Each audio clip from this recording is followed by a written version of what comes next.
Greetings and welcome, everyone, Seems like we've been here before. to our final TAC session for the 2014 calendar year. Tremendous amount of work that has been accomplished this year. I actually asked Walter if he would print out for me not the end work product, but rather in the notion of an iceberg, the work product that is below the surface. And this was what he came out with. So this has been an enormously productive year, and I think you all should feel very, very good about the contributions that you've been able to make. We're honored today to have the real chairman with us today. So chairman and chairman emeritus, of course, of the FCC TAC, the even more important title. And so we're delighted to have you with us, Mr. Chairman. It's great to be here. I'm just making a note here, Dennis. I'm just going to interrupt you. You said please. You started talking about the tremendous amount of work Yes, that you had done. not that I had done. I mean, that the committee had, that the committee done. Absolutely. But I want you to know that I picked up on that there is an implied comparison.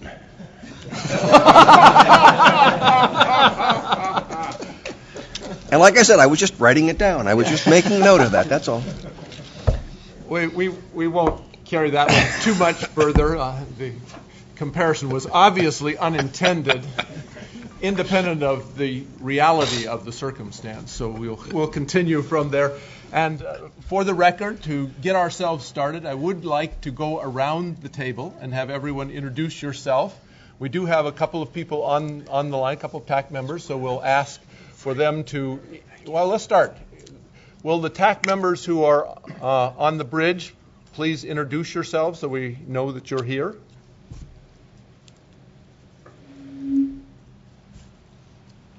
Maybe they're not. So Walt's information, either you're on mute or we'll catch you at the end. But obviously, our chairman of the FCC and chairman emeritus is next to me and needs no introduction. But Julie, who also needs no introduction, why don't you start and we'll carry around the table, introduce yourselves and recognize the entity that you're representing. So Julie Knapp, FCC Office of Engineering and Technology.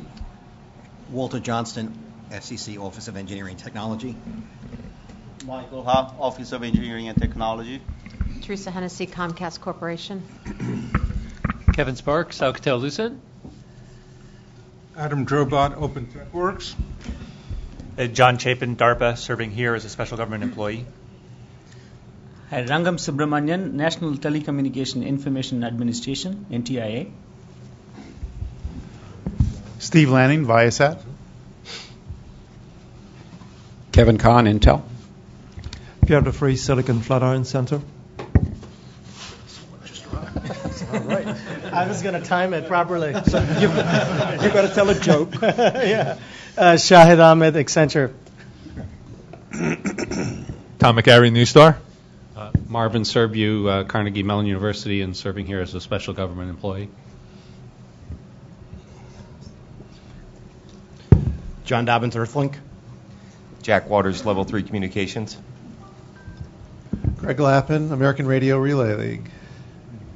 Mark Bayless, VisualLink. Brian Daly, AT&T. Rob Kubik, Samsung. Mikael Polena, Illinois Institute of Technology. Paul Steinberg with Motorola. Nomi Bergman with Bright House. Russ Jurek, a.k.a. Thing One, Cisco. AKA what? Thing One. Thing One. Yeah. David Tenenhouse, Thing 2, VMware. Lynn Claudy, National Association of Broadcasters.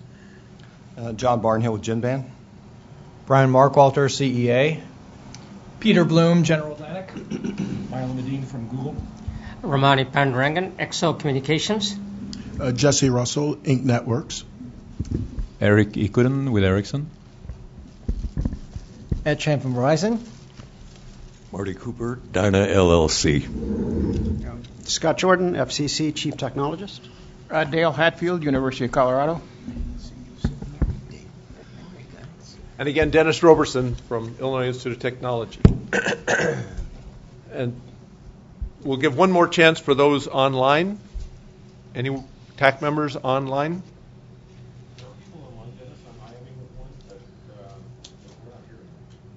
Okay, so we have a technical issue. Apologies then to the TAC members who are online. We'll try to fix the technical issue. We do have an extremely full agenda, and I think you're all aware of this. We've, in line with the earlier comment from the chairman, where he used to have 5 topics. As the chair, he's assigned us 7 topics to make our challenge larger, and so we do have the significant time challenge of still finishing on time, which was always another mantra that we picked up from the prior chair.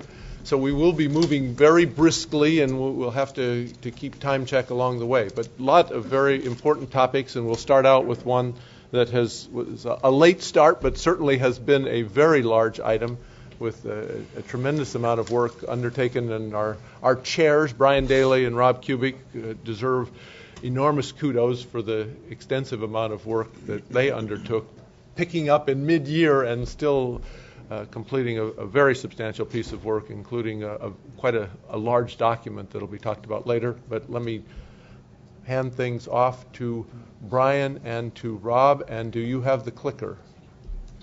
Don't throw it. As chairman, by the way, I've under our rules, chairman, I can change you the can rules? throw it.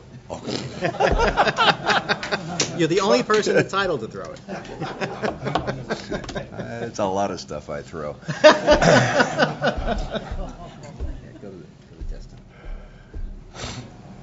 Round here.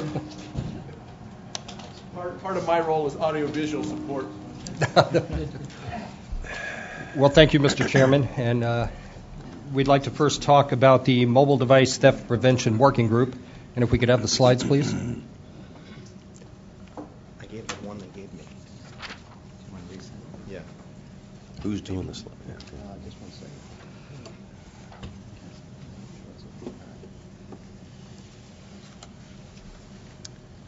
Brian, another sterling report. Thank you very much. Nobody can argue with anything you've said. I like to keep it that way. With this group. It's true. That's good, Lord. Here we go.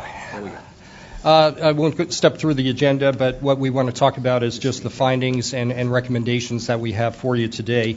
As Dennis mentioned, this working group started mid-year with our chairman directing the TAC to form a working group to develop recommendations to mitigate the increasing theft of mobile devices. And on July 24th, this working group was announced, and we held our first meeting on August 1st. So we didn't have much time to complete it, but as you'll see, we did complete a tremendous amount of work in that time. And as this next slide shows, this is really why we were able to complete that. We had over 40 members from law enforcement, industry, carriers, plus our FCC staff members. This 4-month effort began in August, and we had over 80 conference calls, more than 100 hours of conference calls to generate a report of almost 200 pages in length. And again, I'd like to thank everyone who participated on the working group for all their tremendous effort and dedication. As far as the findings, what we found is that there is no common national framework for smartphone anti-theft mitigation. There is no official national or international theft statistics that we were able to come by. And part of the reason is that the industry database has only been operational in the U.S. for the past few years. There's a large number of law enforcement agencies across the country, which makes aggregation of the theft data a significant challenge. And one of our findings is improved data collection is necessary to understand if measures are being implemented, are being effective in combating this. On the positive side, through John Faust, we were able to obtain preliminary data from 22 police jurisdictions supporting the view that smartphone theft is a major issue in the U.S. One of the things we were unable to determine, though, is what the destination is of those millions of smartphones that are stolen. That's still a big unknown. We also did obtain data from carrier blacklisting on the GSM Association database, which also went in to support some of these findings. Carriers, OS providers, manufacturers, and third-party vendors have rolled out voluntary solutions. Industry groups such as CTIA and the GSM Association's North American Regional Interest Group have developed voluntary commitments and best practices on smartphone theft mitigation. As part of that, there's a commitment by major manufacturers and OS providers to provide device-based solutions by July 2015. And carriers have deployed database solutions to identify reported stolen devices and have deployed technology on their networks to deny service. But what we find is not all service providers have adopted these commitments. And best practices do need to be enhanced over time. The bottom line, there's no silver bullet that's going to eliminate smartphone theft. We need a complementary suite of technical and operation mitigation techniques made available and applied to gain additional impact to mobile device theft. And there is evidence that implementation of specific solutions is impacting criminal activity, and secure technology solutions are required to ensure unique device identifiers on all smartphones. We also found that law enforcement needs a better understanding of anti-theft tools available to aid theft investigations, and provide more user-friendly anti-theft tools for law enforcement is going to be a critical component of a successful solution. Consumers must understand the benefit to broadly adopt phone theft deterrent measures, and opt-out solutions should be the norm going forward. And the most effective anti-theft messaging will come from local law enforcement, with service provider and manufacturer outreach needed to supplement that effort. So what I'd like to present now are the top priority recommendations out of the working group. And the first is addressing a national framework. The TAC recommends that the FCC establish a national framework for smartphone anti-theft measures that include a number of points. The first is using the CTIA smartphone anti-theft voluntary commitment and existing laws in California and Minnesota as input. Explore the basis for preemption to prevent fragmentation of requirements.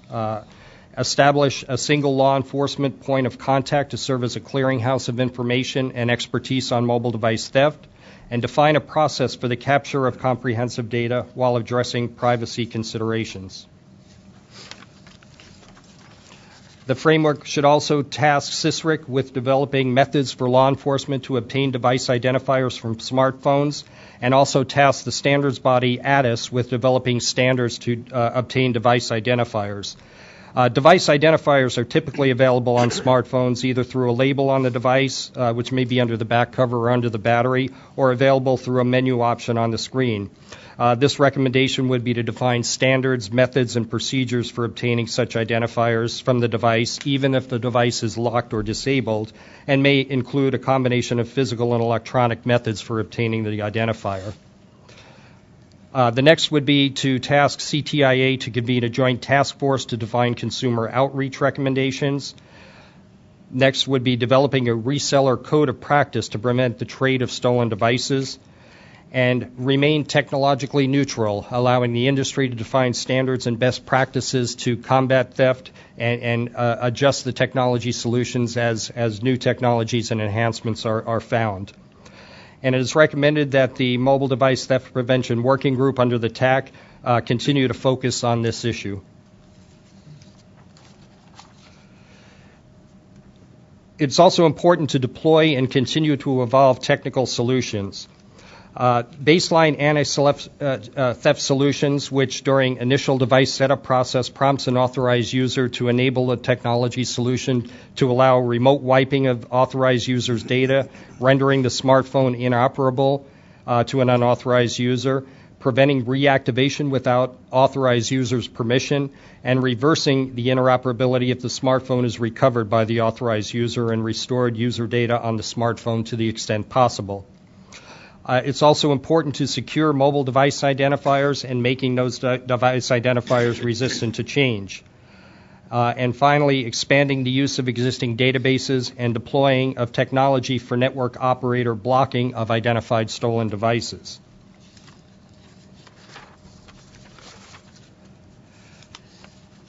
The next area is engaging consumers. The TAC recommends that the FCC seek input from consumer organizations on how consumers are utilizing the anti-theft solutions and related security capabilities on their devices. And the FCC TAC recommends the FCC work with the industry on additional consumer outreach efforts. For law enforcement engagement, the TAC recommends the FCC reach out to a number of organizations to effectuate a comprehensive and effective consumer outreach effort. And these would include the Major Cities Chiefs Association, the International Association of Chiefs of Police, the National Sheriff's Association, the National Crime Prevention Council, and ACES International, which is a security organization. The FCC TAC recommends a kit be developed to be shared with local law enforcement agencies for the purpose of educating consumers on how they can protect their smartphones, their data, and what to do if their smartphone is lost or stolen. And the next engagement is with the international community. Smartphone theft is an international issue, and the TAC recommends that the FCC chairman encourage his international counterparts to become more engaged on the mobile device theft prevention issue. And this is important to promote the adoption of shared network-based solutions such as the GSM Association's database globally, which will extend the reach of blocking and increase deterrence of device trafficking, and also to promote greater coordination and cooperation on this global issue. I'll next turn it over to my co-chair, Rob, who'll talk about some additional recommendations that came out of the group. Yeah. These additional recommendations came from the group in looking at other areas besides where the FCC can be active, more where industry and other people can be focused here. So first was with regard to industry reporting. And the recommendation is that the GSMA, North America Regional Interest Group, and CTIA jointly develop a process to report to the FCC statistics on devices reported lost or stolen over a 12-month period. Second, GSMA's North American Regional Interest Group develop best practices and guidelines on how to measure and report on blacklisted devices. Next slide is relative to device identifier and enrollment status check. CTIA, in coordination with carriers and wireless industry, develop a procedure to look up smartphone IMEI and MEID status. This is very similar to what has been done in Canada by the Canada Wireless Telecom Association, and has been used over 400,000 times in the past year. Next is smartphone anti-theft solution providers should provide a mechanism to check if a smartphone is enrolled in a device-based anti-theft solution. And there are additional recommendations that we found in reporting regarding the reverse logistics process to ensure carriers are able to receive devices back on their channel and refurbish them for resale processes. Next is on study and assessment. The FCC should continue the efforts of the TAC to address further work items, as Brian had mentioned earlier, and that includes ongoing study and monitoring of the dynamic and changing threat environment, ongoing study and consideration of new and emerging technologies and global standards for the purpose of aiding in the mitigation of smartphone theft, and an annual assessment of smartphone theft and the effectiveness of the measures undertaken to combat it. So in closing, the Mobile Device Theft Prevention Working Group certainly believes mobile device theft is a significant national and international problem. Our data showed from the police organizations that John Faust was able to dig up for us that well over 1 million phones are stolen in the U.S. in 2013. So it's a very significant problem. This is recognized internationally. The ITU Plenipot Convention just last month adopted a resolution to enhance best practices, existing and future technology measures, and provide assistance to other countries to resolve this problem. So it's being recognized on a global basis here. Theft mitigation requires a broad participation from industry, law enforcement, consumers, and the FCC in this space. And finally, activities initiated by the FCC TAC should continue until there's an effective resolution. With that, do we take questions or move on to the next presentation? I think we'll do something a bit unusual for the TAC members, given the nature of this issue and the fact that it has some variance by generation, quite honestly, with young people disproportionately having their devices stolen. I took advantage of the fact that I'm at a university, Illinois Institute of Technology, and we have a wonderful program in the university, our interprofessional project programs, that afforded me the opportunity to tap into 129 students to be involved in this process and to take a month of their time to focus on it, and then another 6 weeks or so for the top group out of those, the top 5, who are in fact sitting in the back here. So raise your hands.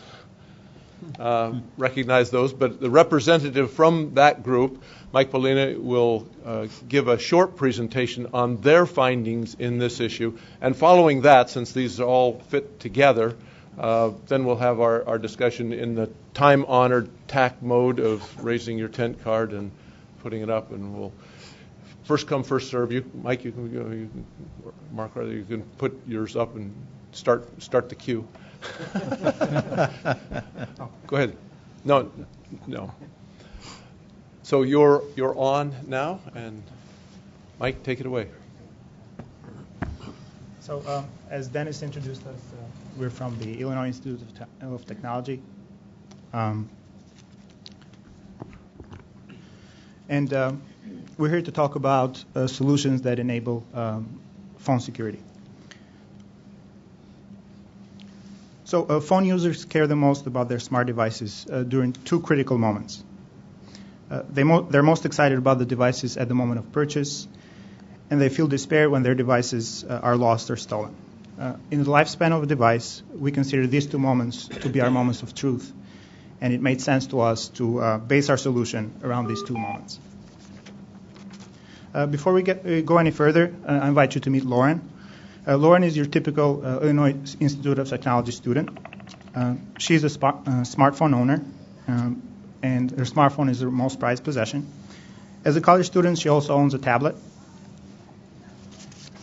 However, during her first moment of truth, Lauren does not, like most users, she does not set up a PIN to protect her phone.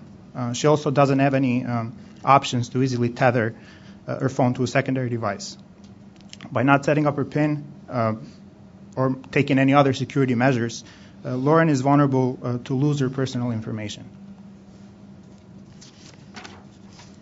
So how many of you have lost or have had a device get lost or stolen, by show of hands? All right, so a few of you. In our class, 25 out of 120 students have had a device stolen. So this was a really important issue when we took this on, and that's why we sought to find solutions for it. And so as our classmates worked on this problem, these were some of the themes that kept recurring on their presentation. Tethered secondary device, cloud-based phone, third-party apps that will wipe out the data on the device, and also hardware components, which are separate components on the phone that keep the security features running while the battery is removed or the phone is turned off. So our solution is called STEPS. It's a multi-layer security solution that has 3 main components: required PINs, secondary tethered device, and fraud detection.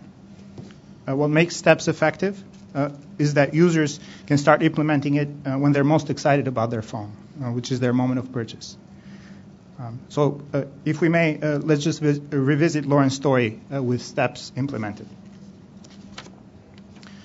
So Lauren is excited when she buys her new phone, and as she's setting up her menus on the screen, she's prompted to set up her PINs. She's unable to skip the screen. Once confirmed, her home PIN is set up, and also PINs for airplane mode and power off are also set up by default. This could be later changed in settings.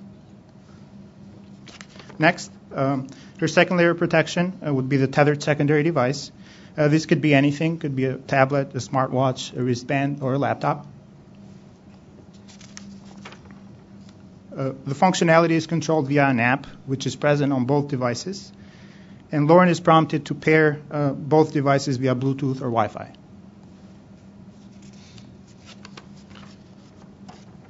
So once she's paired, she's also prompted to set up cloud storage to back up her contacts and her media.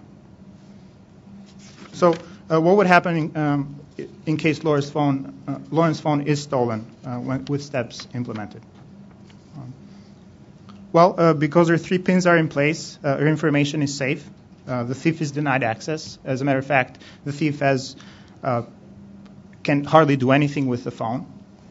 However, the phone remains on the network, and through her secondary device, Lauren can take action. She has the ability to locate the phone, and she also has the ability to kill the phone. Now, the kill switch that we propose is just wiping out her data while her passwords remain in place. So, what about the third layer of solution? Well, a third layer of security. I'm sorry. So let's pretend for a moment that the criminal was able to bypass her first 2 layers. Our third layer, fraud detection, would come into play. So this is done through the operating system. The operating system on Lauren's phone has the ability to distinguish between her and any other user. When Lauren first buys her phone through usage, she starts to create a user profile, which is maintained automatically by the operating system. This profile cannot be erased without proper authorization. Once this profile is well defined, any irregular activity on Lauren's phone sends an alert to Lauren's provider. The provider notifies Lauren and asks her to verify her identity. So we know that Steps is going to be an effective solution. First, because it's so super easy to set up. It's easy to implement on various platforms. 2 of the 3 layers, namely PINs and fraud detection, are implemented via software, which makes it generally cheaper. And most importantly, by adopting Steps, the phone is rendered unusable by criminals, which makes it less desirable and also makes it less likely to be stolen in the first place. Very good. And with that, thank you for the compliment to the significant work of the working group. And Mark, you're first up. Sure. Okay. Well, this falls under other type of recommendations outside of the FCC but industry part. And that is a large part of the phones that are stolen. You said there are millions of phones that are stolen. They don't really know where they're going. More people have broken their screens in their phones, and the phones are actually worth more in components than they are themselves, because they're subsidized going through. So the phones being sold in the markets, the kiosks inside the malls and things where people are buying phones, almost all that is done just to part the phones and then sell those parts off. The same thing was happening in the automobile industry. And what happened there is they went through all the things where they made it hard to title cars, for people to sell stolen cars back and forth. But the industry of selling the engines, the fenders, the parts that didn't have serial numbers went on dramatically. So then what they did with the auto industry to really curb this is they started putting stamped serial numbers on every piece of body part, every single component in the car. And it almost completely cut automobile parts thefts. And for the main part, their cars got stolen. Car theft in the U.S. dramatically dropped. If the phone industry would do the same thing and start putting hard serial numbers on each one of the components, it would make it very hard for those components to be sold on the market.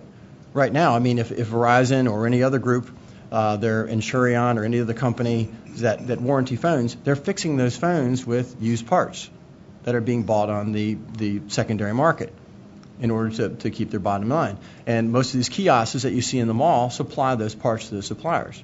So if we were to go back and make a recommendation that we do the same thing with those type of serial numbers, then tied back to the unique identifier on the phone, then that way we could then trace that part back to the stolen phone, same as they would do with the automobile industry.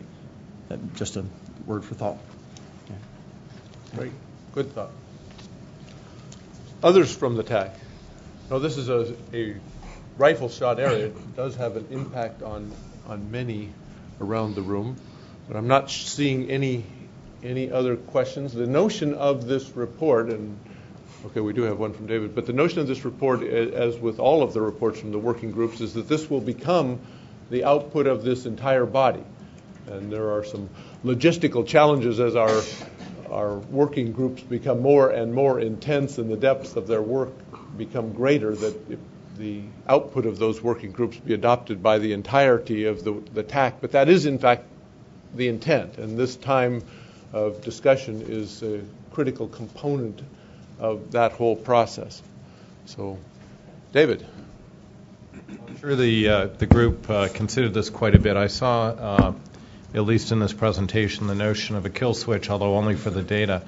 How do we defend against that being used as a basis for a widespread attack, somebody simultaneously causing a lot of people's phones to have their data wiped? I think if,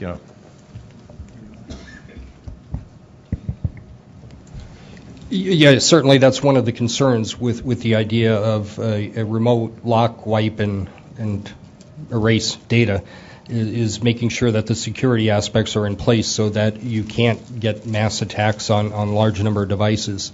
And it's something that was considered within the group and is being considered by the industry as solutions are being developed as part of the voluntary commitments.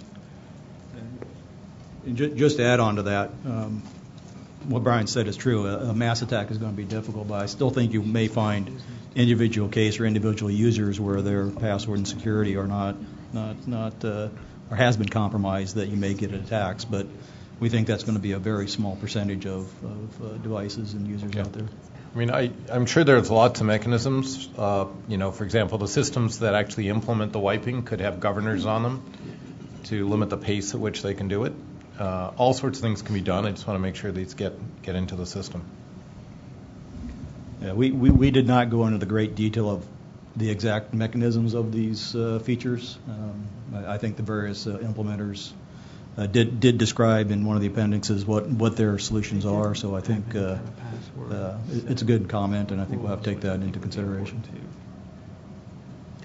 No, it is obviously the great fear out there that someone, once we implement this, all the phones in the United States are suddenly locked and wiped clear. But that it's manageable. Yeah, it has to be managed. Russ? Yeah, just a quick comment. The PIN, when somebody enters a PIN, they can still put 1, 2, 3, 4. I think part of the PIN process should be, like many sites, that's not a secure PIN. Try again until something's more secure, because that could probably mitigate a lot of the problems.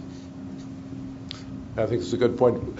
The first point, though, was on, I guess, the first slide that Mike presented is 34% is the no pin. So only 1/3 of the people even put 1, 2, 3, 4 on. Oh, great. So it seems like with seems like with iTouch, the principle of two-factor authentication for phone protection is becoming more ubiquitous, and it would be great if the FCC just promoted two-factor authentication in general, because it's really proving in many domains to be really the only reliable way to provide high-quality security that can be authenticated. So just a thought. And I know iPhone theft is definitely going down, at least in New York City. I read iPhone theft's going down quite dramatically because of the ability of people to basically brick their phones with two-factor authentication.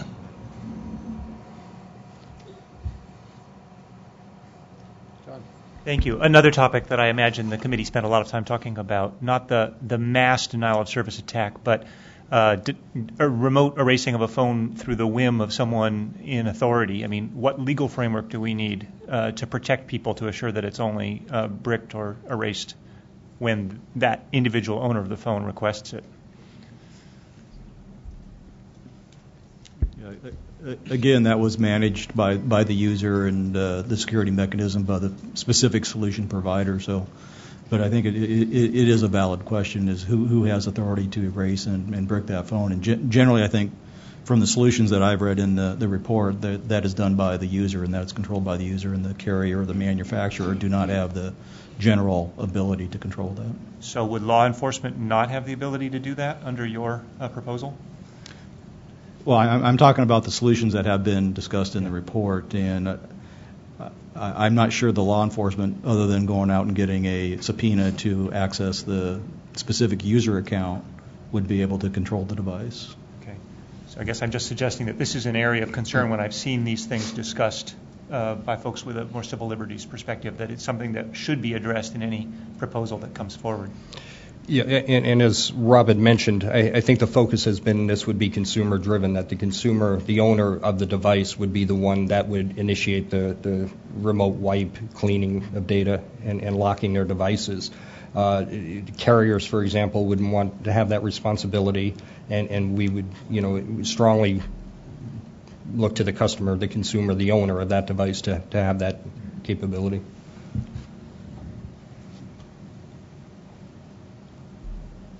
Comments? Certainly, this is a very large amount of information, too, and hopefully you'll have a chance to digest this quickly. But there are a couple points that relate to some of the comments that have been issued, and those are clearly reflected in Rob's last recommendation, which was that the working group continue forward. And though there are some very strong recommendations that they've presented, there's a great deal more to be done, and so this is recognized and acknowledged by the group, and I think some of the questions really reflect that very, very effectively. Well, seeing no other comments, Mr. Chairman, did you have any reflections on what you've heard? Because this has clearly been something for the chairman that has been of enormous interest, as well as the junior chairman, if you will, the chairman of the TAC. Well, Dennis, thank you. First of all, it's great to be back home. Nice to see you all again. And Brian Daly is going to become a professional at FCC groups like this. Yesterday he was playing an important role at CISRIC, working on network security, and thank you, Brian, for all that you're doing. But I want to thank Dennis, Brian, Rob, and the whole working group for this terrific work product. I got briefed by Charles Mathias, who we want to also pay credit to, who is the gentleman here at the FCC who has been bird dogging this process. And a few months ago, when this was clearly a big issue, and yes, I am hearing about it from my international counterparts, and yes, I'm hearing a lot about it from the Congress. And yes, it became clear that there were multiple ideas, many things floating around, but there needed to be something done to pull it all together. And so I turned to Dennis and to the TAC and gave you all an impossible assignment, which you have lived up to in spades, and I'm really grateful for that. I mean, the group that you built, not only inside the TAC, but with law enforcement, the wonderful help that the Chief Lanier has been here, and John Faust in her operation with this. So the ability to broaden it out beyond what would be TAC traditional was really, really important. I think, to the best of my knowledge, this is the most comprehensive analysis of mobile device theft that's ever been conducted. And it was done by volunteers on 80 conference calls in a matter of months. And it proves the power of getting together the people who know what's going on, and then we owe it to you to follow your lead. And so here's what we're doing next.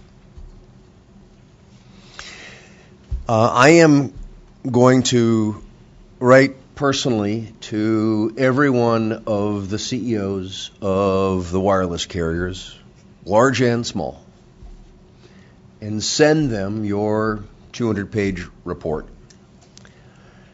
and ask to hear from them within 30 days on the measurable implementation plans that would put into effect your recommendations. And specifically, I'm going to ask them to focus on 3 of those in a prioritized way. First, the lock, wipe, restore function that we've all discussed here. It's nothing new has to be invented. This is something that should be mandatory on all phones that they purchase. It should be a standard that they have with all suppliers, I would hope. And that standard should adopt your recommendation that the default out of the package should be that the lock, wipe, restore function is in place.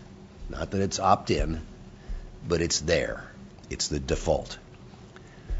Secondly, I am going to ask them for the plan to securitize the unique fingerprint of each phone so it can't be reflashed by the bad guys. And thirdly, I'm going to ask them for their plans to improve the use of data to stop reuse of stolen phones. And I think that breaks down in 3 parts. You told me I think that breaks down in 3 parts, is what I really mean to say. One is that the current databases are good, but they're cumbersome and they're slow. Weekly updating is not sufficient. If I can get my HLR updated almost instantaneously, why isn't something like this possible as well? Secondly, to help law enforcement gather information on what's been going on in the nature of the theft of the item that was stolen, and populating a database about that. And it seems to me that the device itself, the mobile device, becomes a solution, and that there's an app for that is the right answer. As you suggest, why can't there be an app that the industry makes available to law enforcement officers to put on their mobile devices that allows them immediately to be able to enter the relevant information that immediately goes to the database we've all been talking about and populates it, so that it's not a question of, well, it'll get there eventually, and the bad guys take advantage of that delay. And thirdly, I'm going to ask how they are going to institute practices that require their personnel to verify that a device that is brought to them isn't a stolen device. And so, what we're talking about here are both technical and sociological solutions to this, because this is not just a technical problem. And I agree strongly with the recommendations of the working group that this is a national problem that requires a national solution. Some states have acted, good for them, no disrespect to what they've done, but this is a national problem. We ought to have a solution. This report constitutes the roadmap for that national solution. And the industry can use this report and follow that roadmap. I hope that they step in and do that. I expect that they will step in and do that. And if that is not the result, the FCC will step in and do that. We have a thing here called the regulatory seesaw that's always accompanied with a motion like this. And that is that when industry is taking care of things, we don't have to. But the seesaw goes both ways. And what you have done is that you have built the roadmap. Now let's follow it. We look first to the industry to step up to the challenge and the responsibility that is inherently theirs. We'll do everything on our end to facilitate that and be supportive. And I'm very conscious of the multiple other recommendations that you have that we need to be doing with consumer outreach, that we need to be doing with international organizations and things like this, which we will be doing. But this is a terrific step forward. And I can't begin to tell you how happy I am that I made the right decision, because I knew this was the right group to give the mission impossible to come back in and produce something like this that's never been done before. So on behalf of all of us, thank you for all of the work that you did, and particularly to the two chairmen and Dennis. And to Mike and your colleagues from the Illinois Institute of Technology.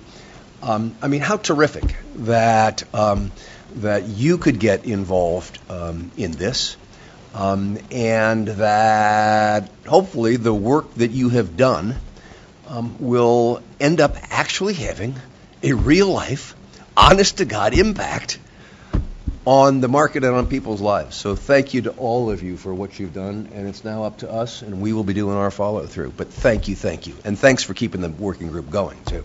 Thank you. Sir, thank you. Thank you so much. And I am now going to take my leave. Because you'll run such an efficient meeting, Dennis, that, you know. Well, I'll entice you. Cybersecurity's next. I saw the Admiral arrive here, you know. Okay. Thank you. Thank you so much, Mr. Chairman, for being here and for taking the action. Thank you. No, great encouragement to our team. And this, I know many of you have gotten tired of hearing first from the chairman on the actionable recommendations, and I have followed suit, beating the actionable recommendation drum very rigorously. But the great feature of our putting forth actionable recommendations is that we can count on the chairman and the team here to take action on the recommendations that we provide. So that's an enormous incentive for us to move forward with those recommendations. And with that, on to cybersecurity. Paul Steinberg, you are up. Thank you. So this is a three-part presentation. I'll do the first at the beginning of it, then I'll get some help from Adam and Romani on a couple of the other parts as well. So let me skip to the meat here.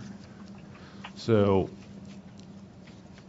first, I'd just like to step back and say that we're very, very glad that the FCC is leaning into the area of cybersecurity. There's no doubt that this is a tremendous risk that our industry faces. I like to think of it, and this is just Paul's personal opinion, but there aren't too many greater risks to civilization besides maybe a global pandemic than cybersecurity and what it could actually cause to have occur. It's that serious. So I think it's appropriate for the FCC to take the charge of that very seriously, and we appreciate that, and the chairman stands on that, and Admiral Simpson's support. So the second half of the year, we struggled a bit the first half of the year with some areas that kind of got us into some policy areas that got a little bit beyond the bounds of technology. We talked about that at the last meeting. There were two pieces that I'm not going to rehash all that, but there was the suggestion that we create a cyber logbook with some intensive accountability, primarily aimed at the insider threat issue.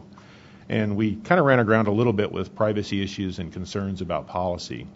So we shelved that. My personal belief is that there are commercial solutions in the making, and there are other less invasive ways to achieve the equivalent, such as analytics that actually trace and track footprints in the sand and aggregate disparate data. The other thing we ran into some issues with were with compliance metrics in terms of how do you actually measure compliancy of cybersecurity. And I think the best answer for that is a focus group around specifically that topic of interested participants and the FCC using the bully pulpit. So the second half of the year, we switched to these three tasks, and they're divided, and we divided the group across the three. The first was around the idea of automating the cyber, or looking for ways to automate a cybersecurity checker that could be applied to mobile devices. And I'll talk a little bit about that. And here the suggestion was to do a collaboration between the CAC and the TAC. The second was to look for security practices for core network equipment, and think of that as like a cyber rating or certification for equipment, sort of like an analogous to a cyber UL rating.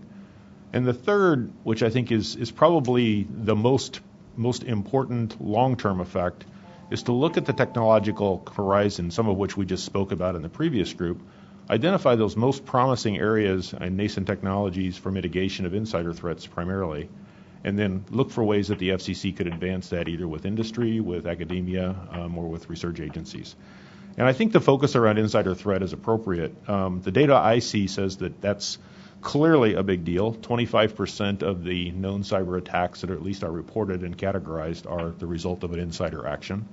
And complexity reduction, which is implied by the first two here, is another important focus. 73% of cyber attacks are the result typically of something being misconfigured or misconstrued.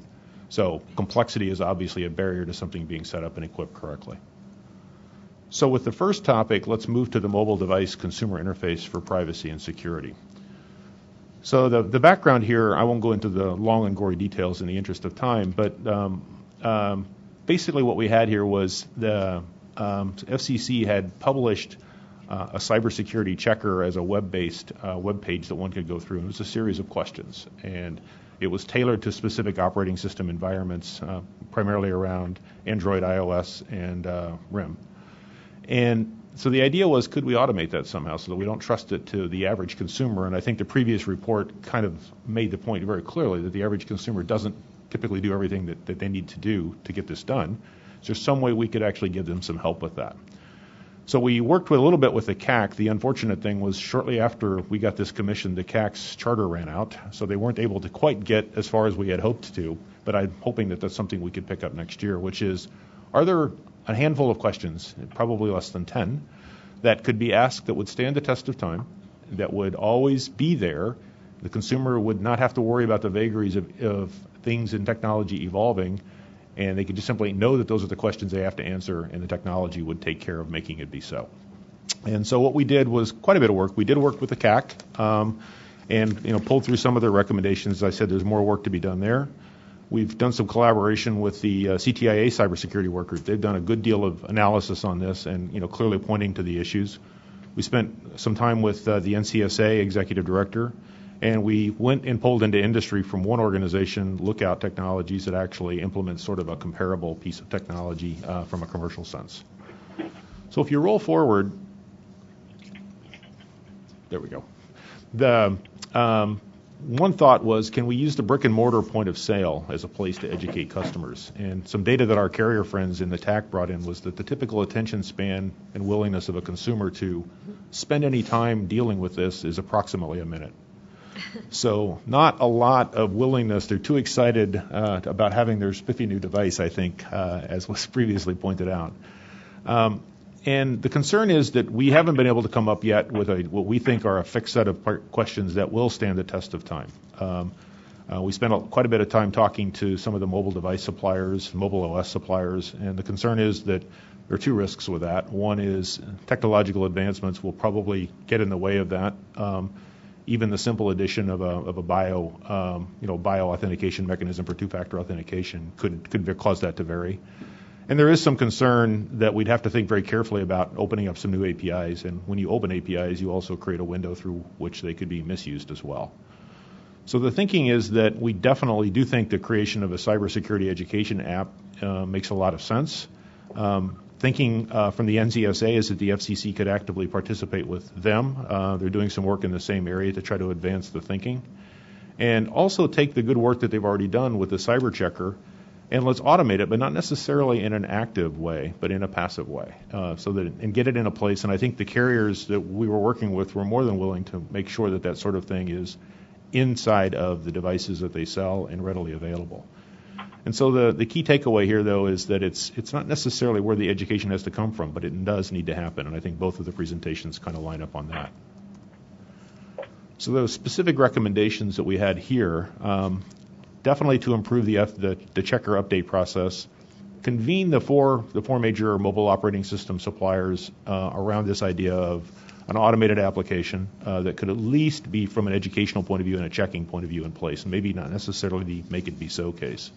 And the CTIA is definitely willing to help with the FCC on that task. Encouraging the OS makers, and perhaps there's a way to connect these last two working groups together when working with the OS makers, around making the existing educational material more prevalent and maybe more front and center, leveraging, again, the application work and evolving that going forward. Looking for greater collaboration across the industry associations with the public-private partnerships that are there, collaborating with the CTIA in the future, and again, collaborating with NCSA seem like very good opportunities to move the ball forward. And then finally, as the FCC typically does very, very well, is to act as a catalyst for harmonizing consumer education and messaging. And probably the one thing that would help a lot is to just consider releasing an unbranded version of the smartphone security checker that consumers will actually know about. I confess I don't typically even I don't think of the FCC as the place to go for a smartphone security checking application. So getting that idea in the right place at the right time seemed to be a very good and beneficial thing. With that, I'll switch to now to Ramani, who will take us through some of the ideas around security practices for core network equipment.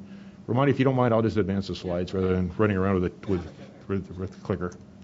So for the sub-work group, the question that was posed was, can we develop recommendation for security practices to be considered for core network equipment, and with a tiered list of compliance checklist? That was kind of the question that was posed. So we had a sub-working group with some carriers and industry folks. The methodology was we researched existing practices and everything, spoke to some industry guests, there's 4 of them. Some are the independent labs, some were the NIAP, etc. So our research showed that there are a lot of existing practices and are also under development in the standard developing organizations, governmental organizations, industry communities, etc. As an example, ISO has specified requirements for information security, 27001, and also the common criteria, which has got 26 countries, mutual recognition agreement, etc. That's also based on ISO 15408. 3GPP GSMA, they are developing security assurance methodologies and sort of a framework to administer this for the mobile network equipment. And of course, the NIST and CISRIC have published several practices, example, BGP, DNS, etc. And NIAP is the National Information Assurance Partnership. It's working with technical communities, although currently the common criteria focus seems to be mainly governmental. They're working on developing protection profile which specifies security requirements against which the certification can be done. So the accreditation labs are being done by the NVLAP and National Voluntary Laboratory Accreditation Program. And there are a bunch of open communities. They participate in developing these protection profiles, like a common criteria user forum, etc. So besides the accredited users lab, we have 8 of them here for the common criteria. There are a bunch of other independent labs providing some sort of a list of certification services. So there are a lot of things happening around the country. So the next slide will be what's our findings leading up to the recommendations. So there is it doesn't seem to be a single framework with some sort of a tiered certification level available today. Nevertheless, there are lots of best practices are in existence today or being developed in different areas. But definitely such a framework would be very good for the industry, I believe. Rather than developing another new framework for this, it'll be good if the work already done by 3GPP, ISO common criteria we can leverage to come up with some responsive, agile, and cost-effective certification and accreditation framework with industry collaboration. A couple of other things we heard: vendors should be able to carry out self-assessment or use an accredited lab, but they should disclose this information so that equipment procurers can definitely look at this and discern and make some procurement decisions. That will place probably an incentive also for the vendors to get it certified. And another thing we found, the user awareness, it should be promoted. So the users are encouraged to ask the vendors about this such certification. This will be definitely a carrot incentive for vendors to get this certified if the buyers will make this as part of their consideration. And finally, reading up to the recommendation. So the common criteria is being very much used for the governmental use with supplementary certification for other special applications. So the recommendation is facilitate bringing standards organizations like 3GPP, ISO, and ANSI and NIAP together to develop a tiered security compliance requirements list for core network equipment, to develop requirements for accreditation, auditing of the certification labs. It may be independent, or vendors themselves may want to do this. That means their labs may also be subject to certification. To create a repository so that the security certification status, what has been certified, if you have the tiers which are met by this, should be easily accessible to the industry players. Promote awareness of the equipment procurers of this repository. This is available for buyers to look at it and make their purchase decisions. And in this harmonizing initiative, TAC should be able to assist in this effort. 2015, I think, Paul, you want to go over the 2015 program, what we think? Okay. So that's kind of a summary of the longer report that was submitted previously. Okay. Thanks, Romani. So, Adam, how if we move to you now and we talk about the future mitigation technologies for insider threat? So the goals and objective was to do a high-level survey of promising security technologies, tools, and processes that address the insider threat. And in doing that, we looked at what was in the marketplace, what's going on in federal research laboratories, and then what's going on in terms of investment in some of the larger OS providers, things along those lines, essentially. And I would say, the first impression when looking at that is to say that there's a tremendous amount of investment being made. If I were to summarize the activity on the federal side, a lot of it is taking a clean sheet look at security, investment in software methods where the number of defects is going to be considerably less than what we seem to generate today. So that's one thrust. The second one is to take a relook at computing, storage, things of that sort, and how to make it inherently a lot more secure. Creation of trusted spaces, and then lastly, a reasonable amount of effort on how do you get that research into the hands of people and into practice, essentially. If I were to take a look at the 4 major OS providers, again, their labs doing a considerable amount inside the same area.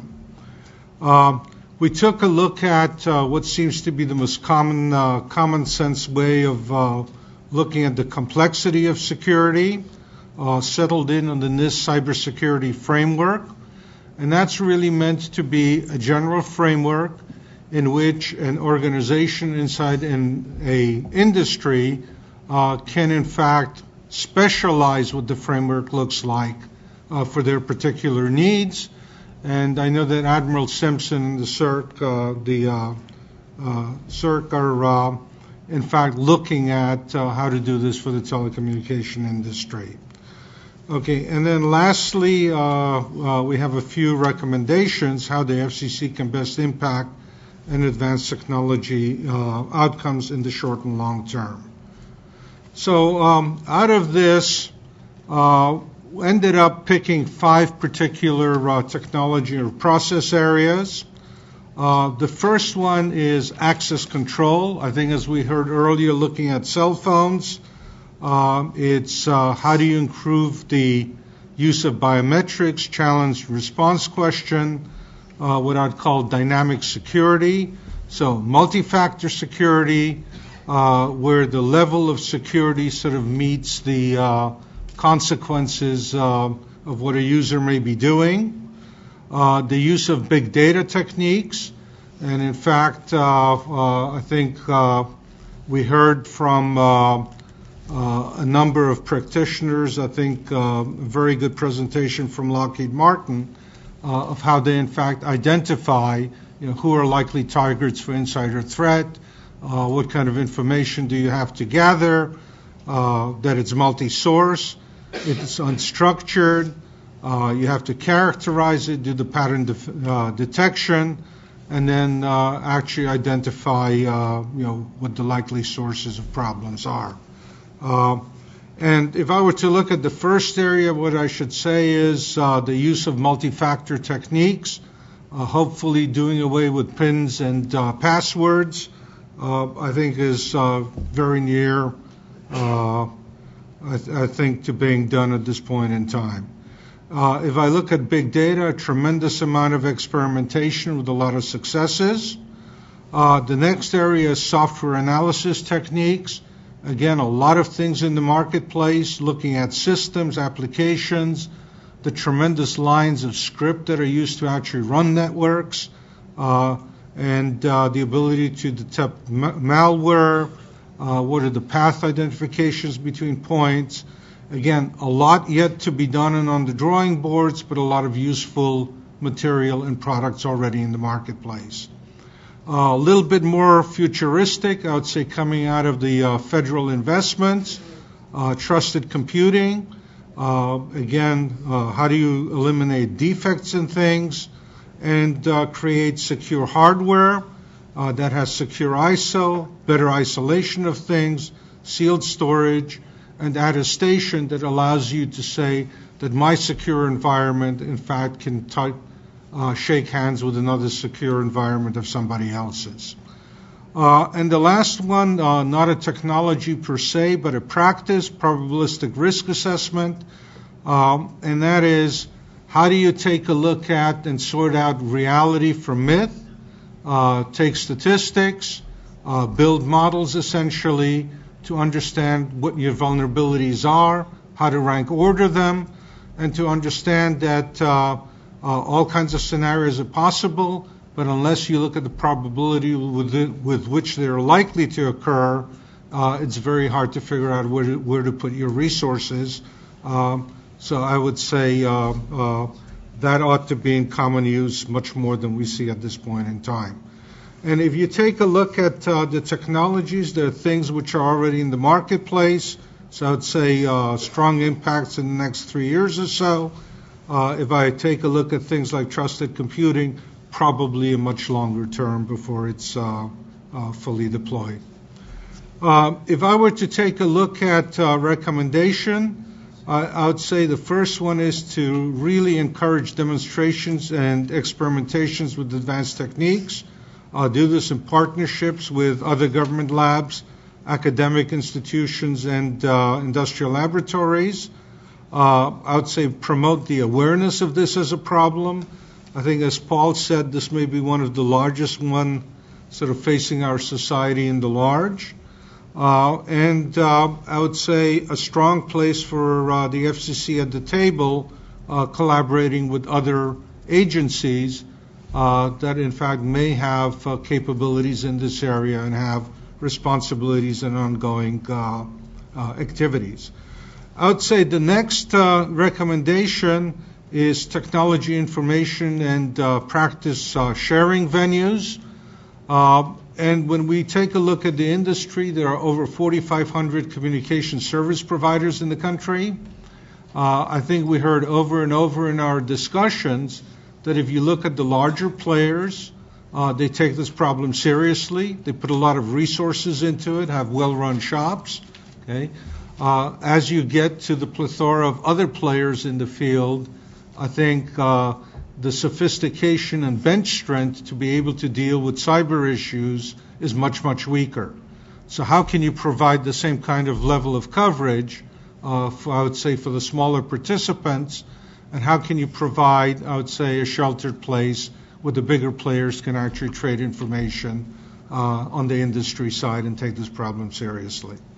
Okay, so there is a larger report that's in the works. I think a draft of it was given to all of you that looks at these issues in greater depth. Okay, thank you. Slide to sum up, Dennis, and then we'll go to questions. So I think, in short, there's fruit in all three of these areas. There's no question from our point of view. The mobile device consumer for privacy and security, the automation of the security checker and automating that. There's definitely more that can be done there. I think there's more that we can do there. There's definitely some partners in industry and in industry bodies that we can work with. We'll need to get the mobile OS folks at the table for sure to work through the nuances and the details of how best to implement that. And as with the previous two, there's a report also attached in this regard as well, detailing the findings. Around the security practices for core network equipment, it's very similar to what I think what Brian and Rob reported on. Lots of things happening, nothing pulling them all together, really. So I think it was a master stroke of an idea to try to put a framework around that. And I do think if the FCC puts some concerted focus behind that, we can play a role in convening those groups' best practices and placing some structure around that. And then finally, back to Adam, I think just reiterating his point, that's the long lead time item. That's where we create the pipeline of things that will make a difference in the future. And so there the thinking would be that we could definitely assist in pulling in additional bodies that we just barely have scratched the surface, and creating engagement with other government agencies where we know there's comparable work going on. So I think all of these can be advanced in a technical way next year, and I don't think we'll run into any of the policy issues that we ran into. So these are, I think, a very good starting point. Very good. Kevin is up first with comments. Okay. Questions? Yeah, I guess this question would probably be to you, Paul. The idea of automating the security checker, I think, is a really good idea. It was sort of talked about in the sense of being an app, but apps sort of require some kind of proactive effort. It's kind of the people who are already security sensitized. And I'm wondering, did you consider, or maybe this is part of what you're thinking for the next year's TAC, the idea of maybe a security checker capability that is that's native to the OS with some type of persistent UI element, almost a traffic light type indicator that's just always there. Wouldn't necessarily preclude having other security apps that for the more sophisticated user, but at least for the masses of people who will take no action on their own, it seems like something like that's needed. Yeah, no, I think that's right. And to some degree, that runs into the native UI in the context where it could exist. But I was struck when Michael was going through his presentation about the right way to purchase the phone and how it might work out. It could very easily have been introduced at that very point in time, and then periodically just revived. And like you'd said, perhaps just a little stoplight. Already, the service providers are placing virus scanning software on the devices now, and it constantly checks when new applications are installed. So integrating in that framework is important. So there's a mobile OS piece of it, but there is also a commercial piece of this in terms of, is this really a mobile OS provided thing, or is it just a mobile OS enabled thing? And then it's the commercial industry that actually makes that happen. Yep.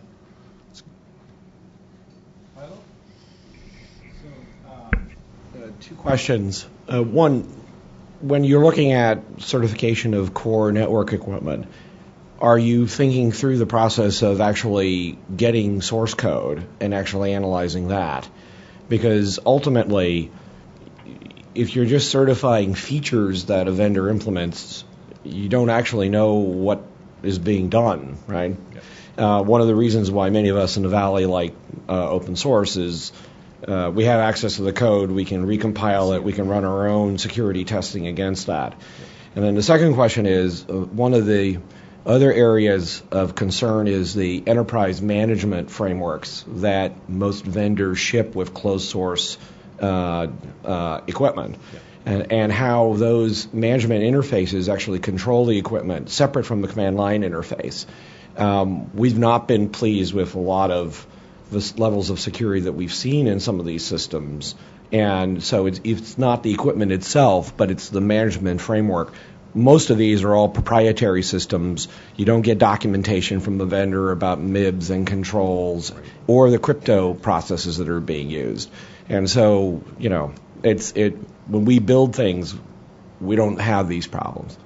Yeah, no, I understand your point. I'll take a shot, Romani, and you can jump in definitely if you'd like. So I think the Trojan horse in the software problem is a really great example. And even though it's stated to come from open source, there's no guarantee that it actually came from there as well. Unless you compile it yourself.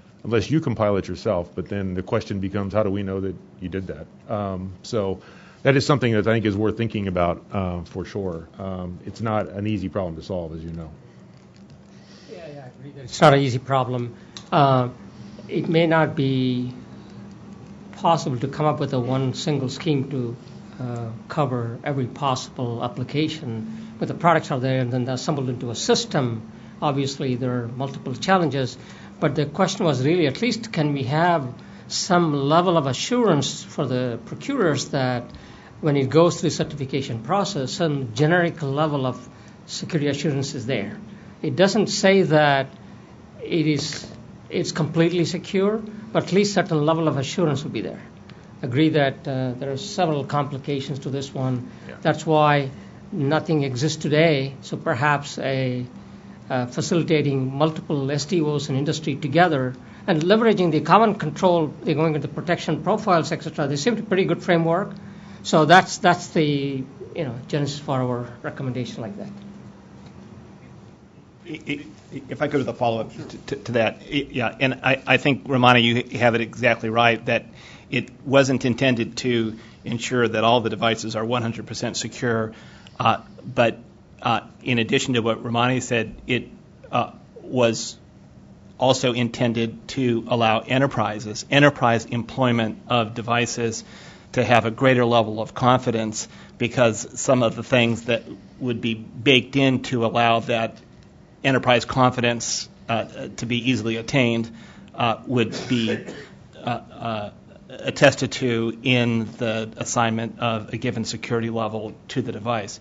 So, for example, if automated logging or continuous monitoring has value at the enterprise, then there might be a security level standard that would say that it is one above a device that doesn't have continuous monitoring as an included part of that device capability. Peter? So I'd just like to offer a suggestion which might actually link the security checker, which I think is a great idea, with the cell phone theft, and that is insurance. So the insurance industry solved this problem a long time ago, which is they give people incentives to behave better.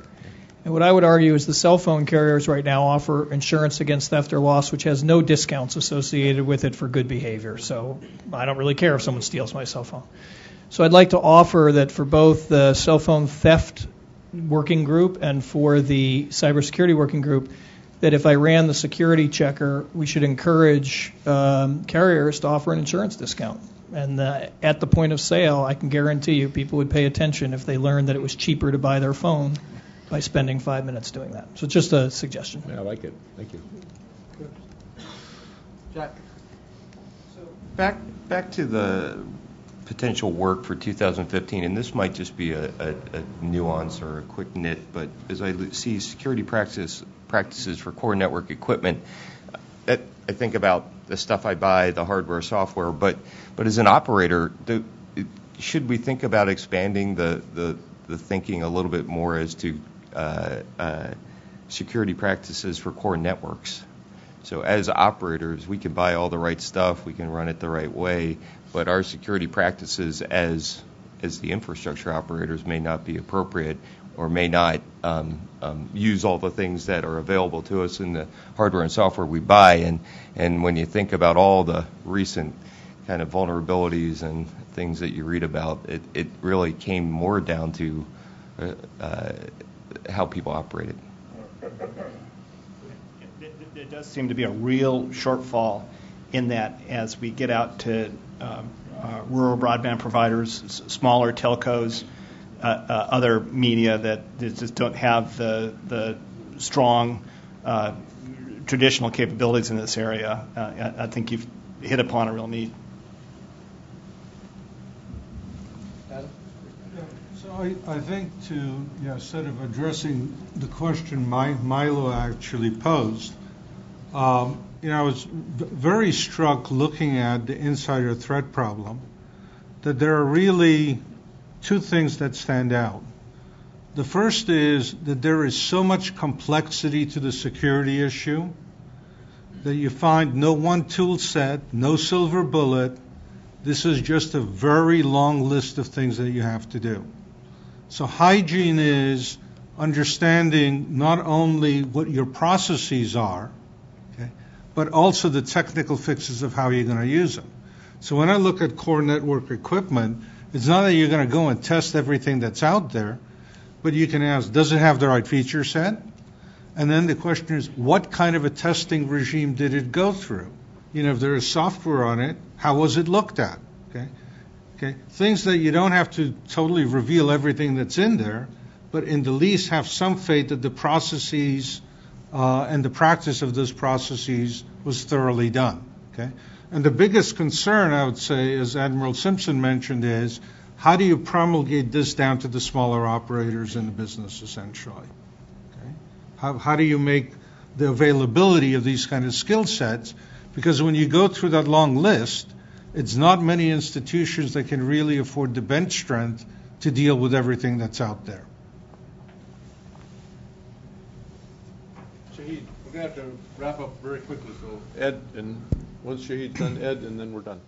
Okay. This might be a 2015 topic, but with the advent of software-defined networks and network function virtualization, I think this problem could get significantly bigger. And I think to your point, Adam, a lot of the IT security practices associated in the enterprise space, at least, could be leveraged here, including the process of managing security, especially as in the context of SDN. So that's something we may want to consider for 2015 as a potential topic. Okay. Ed? Sorry, respond to that okay. one? Yeah. Yes, indeed, we have identified one of the 2015 program, the impact of NFSDN as the industry goes from proof of concept, proof of value to production. We had to see the impact of that new architecture on security practices, security requirements for the core network. Yes, it is identified.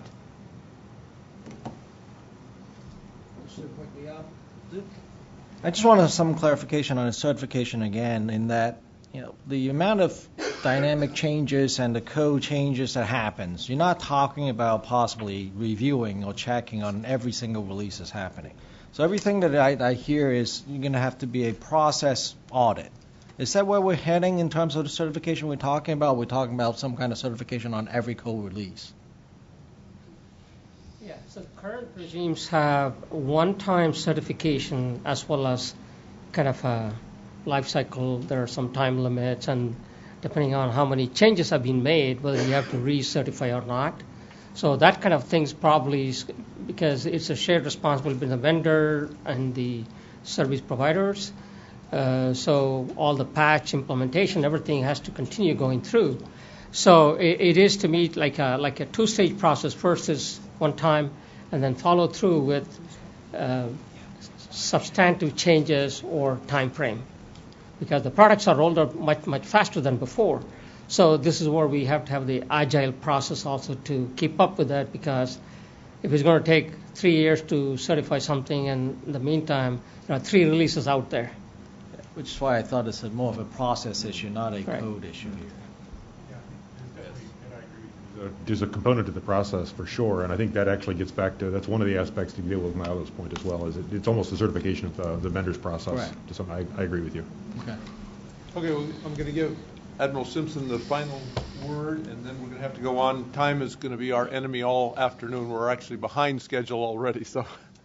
Well, first, Paul and Romani and Dennis and the whole group that worked on this, let me thank you so much for quality product, for lots of good work that has gone into this, and really establishing what I think is a starting point that we can then build upon in future TACs, but also as the TAC then relates to the Consumer Advisory Council, as the TAC relates to the CISRICs, and that we can bring some synergy in addressing what is a very significant concern of the American public.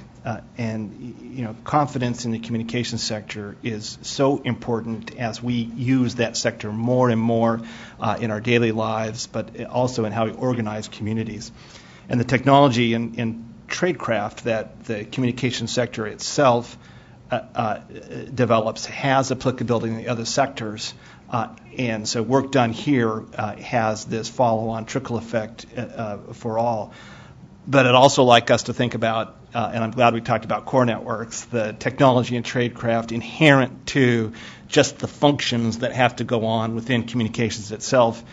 There are areas where that can and should be different, and too often in cyber we've approached things as a one-size-fits-all, and I think the work that the TAC is doing really, when it finds its sweet spot, will focus in on that's unique to the communications sector.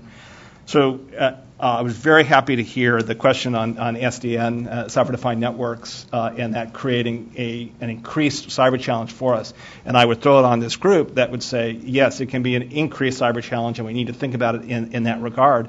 But when we also couple that with, hey, we've got a real problem with these small providers, how can we at scale produce greater confidence in how they're running their networks, that SDN addressed early in a cyber context can actually be turned into maybe a positive, where if you think about the impact of separating the command and control management plane, the cryptographic management plane, and the data or content plane, that's really kind of exciting when you think about, well, maybe the small broadband provider can do the data plane, but maybe partner with a larger, more capable cryptographic company to work on that plane. So I throw a challenge to the TAC as you look at your future challenges that we should look at some of those emerging technologies that, if nothing is done, would increase our vulnerability. But if we ask the right questions early on, we can turn them from vulnerabilities into assets. So thanks so much for the work, and Julie, thank you and Walt for allowing me to be a part of this. Thank you. Moving on quickly, Nomi. On to IP. Okay, terrific. Thank you.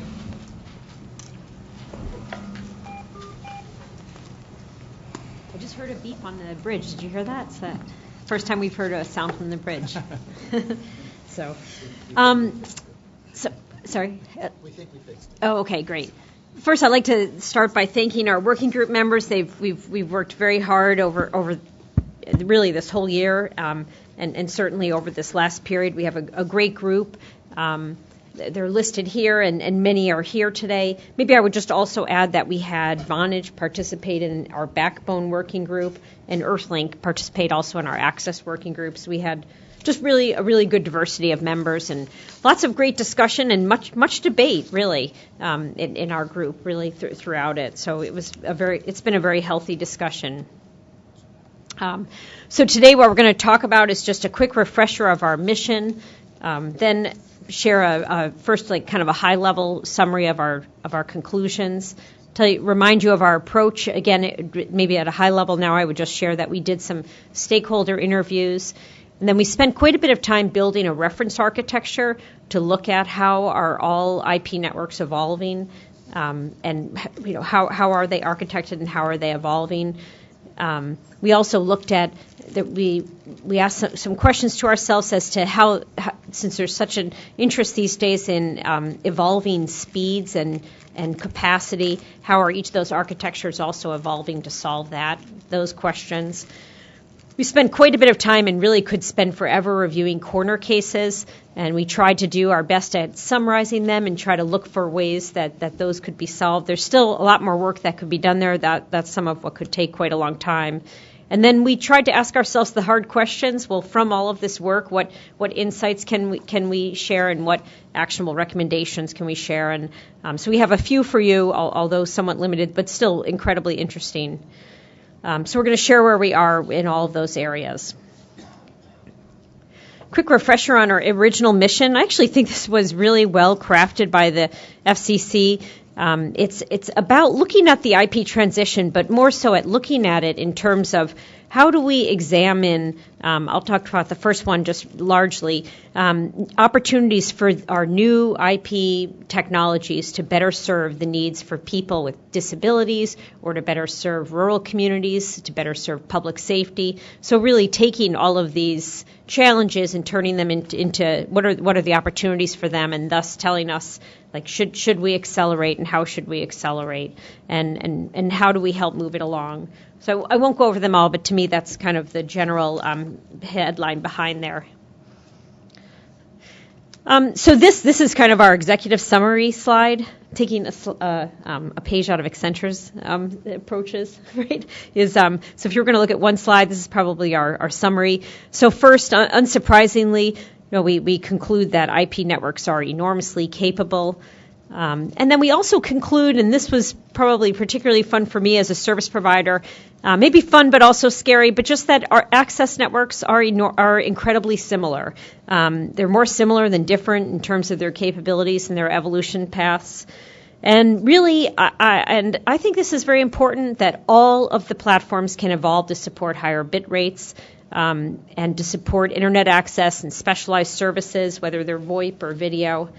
And really, all of the platforms, they evolve similarly in terms to become more robust. It's really all about driving fiber deeper, whether it's one of the many telco infrastructures or the cable HFC infrastructures or wireless. You become more robust or reach better high peak speeds by driving fiber deeper. We're all at different points in that evolution. That really is where we're all going, maybe just with the exception of satellite, where it comes to more of spatial reuse, but still really the same philosophy. And to do that, all networks must cross over significant civil engineering thresholds, significant construction costs, and then really we all end up also facing CPE replacement costs. So whether you're a cable infrastructure, a telco one, wireless, it always also comes down to the huge costs of replacing an enormous amount of consumer premise equipment. So those are all the same. And actually, interestingly, those are also the same hurdles you have to pass in order to replace legacy PSTN services, solving those corner cases. It comes down to the same questions. You still end up with important CPE replacement costs or civil engineering costs. We found that the more we studied those corner cases, whenever we took the time to really study one, there really was always a technical alternative that appeared to exist, but you had to cross those hurdles to get to the other side of it. We also found that there are realistic and achievable solutions worth pursuing further. And we'll talk about this a little bit more in the deck, but maybe just as a headline, that as we found, looking at how all access networks have so many similar capabilities, like, for example, all access networks all have a way of handling specialized service flows or treating something differently with quality of service. That has some really interesting and to me quite fascinating opportunity for something like new solutions for public safety. And then similarly, for many of the corner cases, such as interoperable real-time text and IP, has wonderful. It can provide wonderful solutions to us for solving some of those corner cases.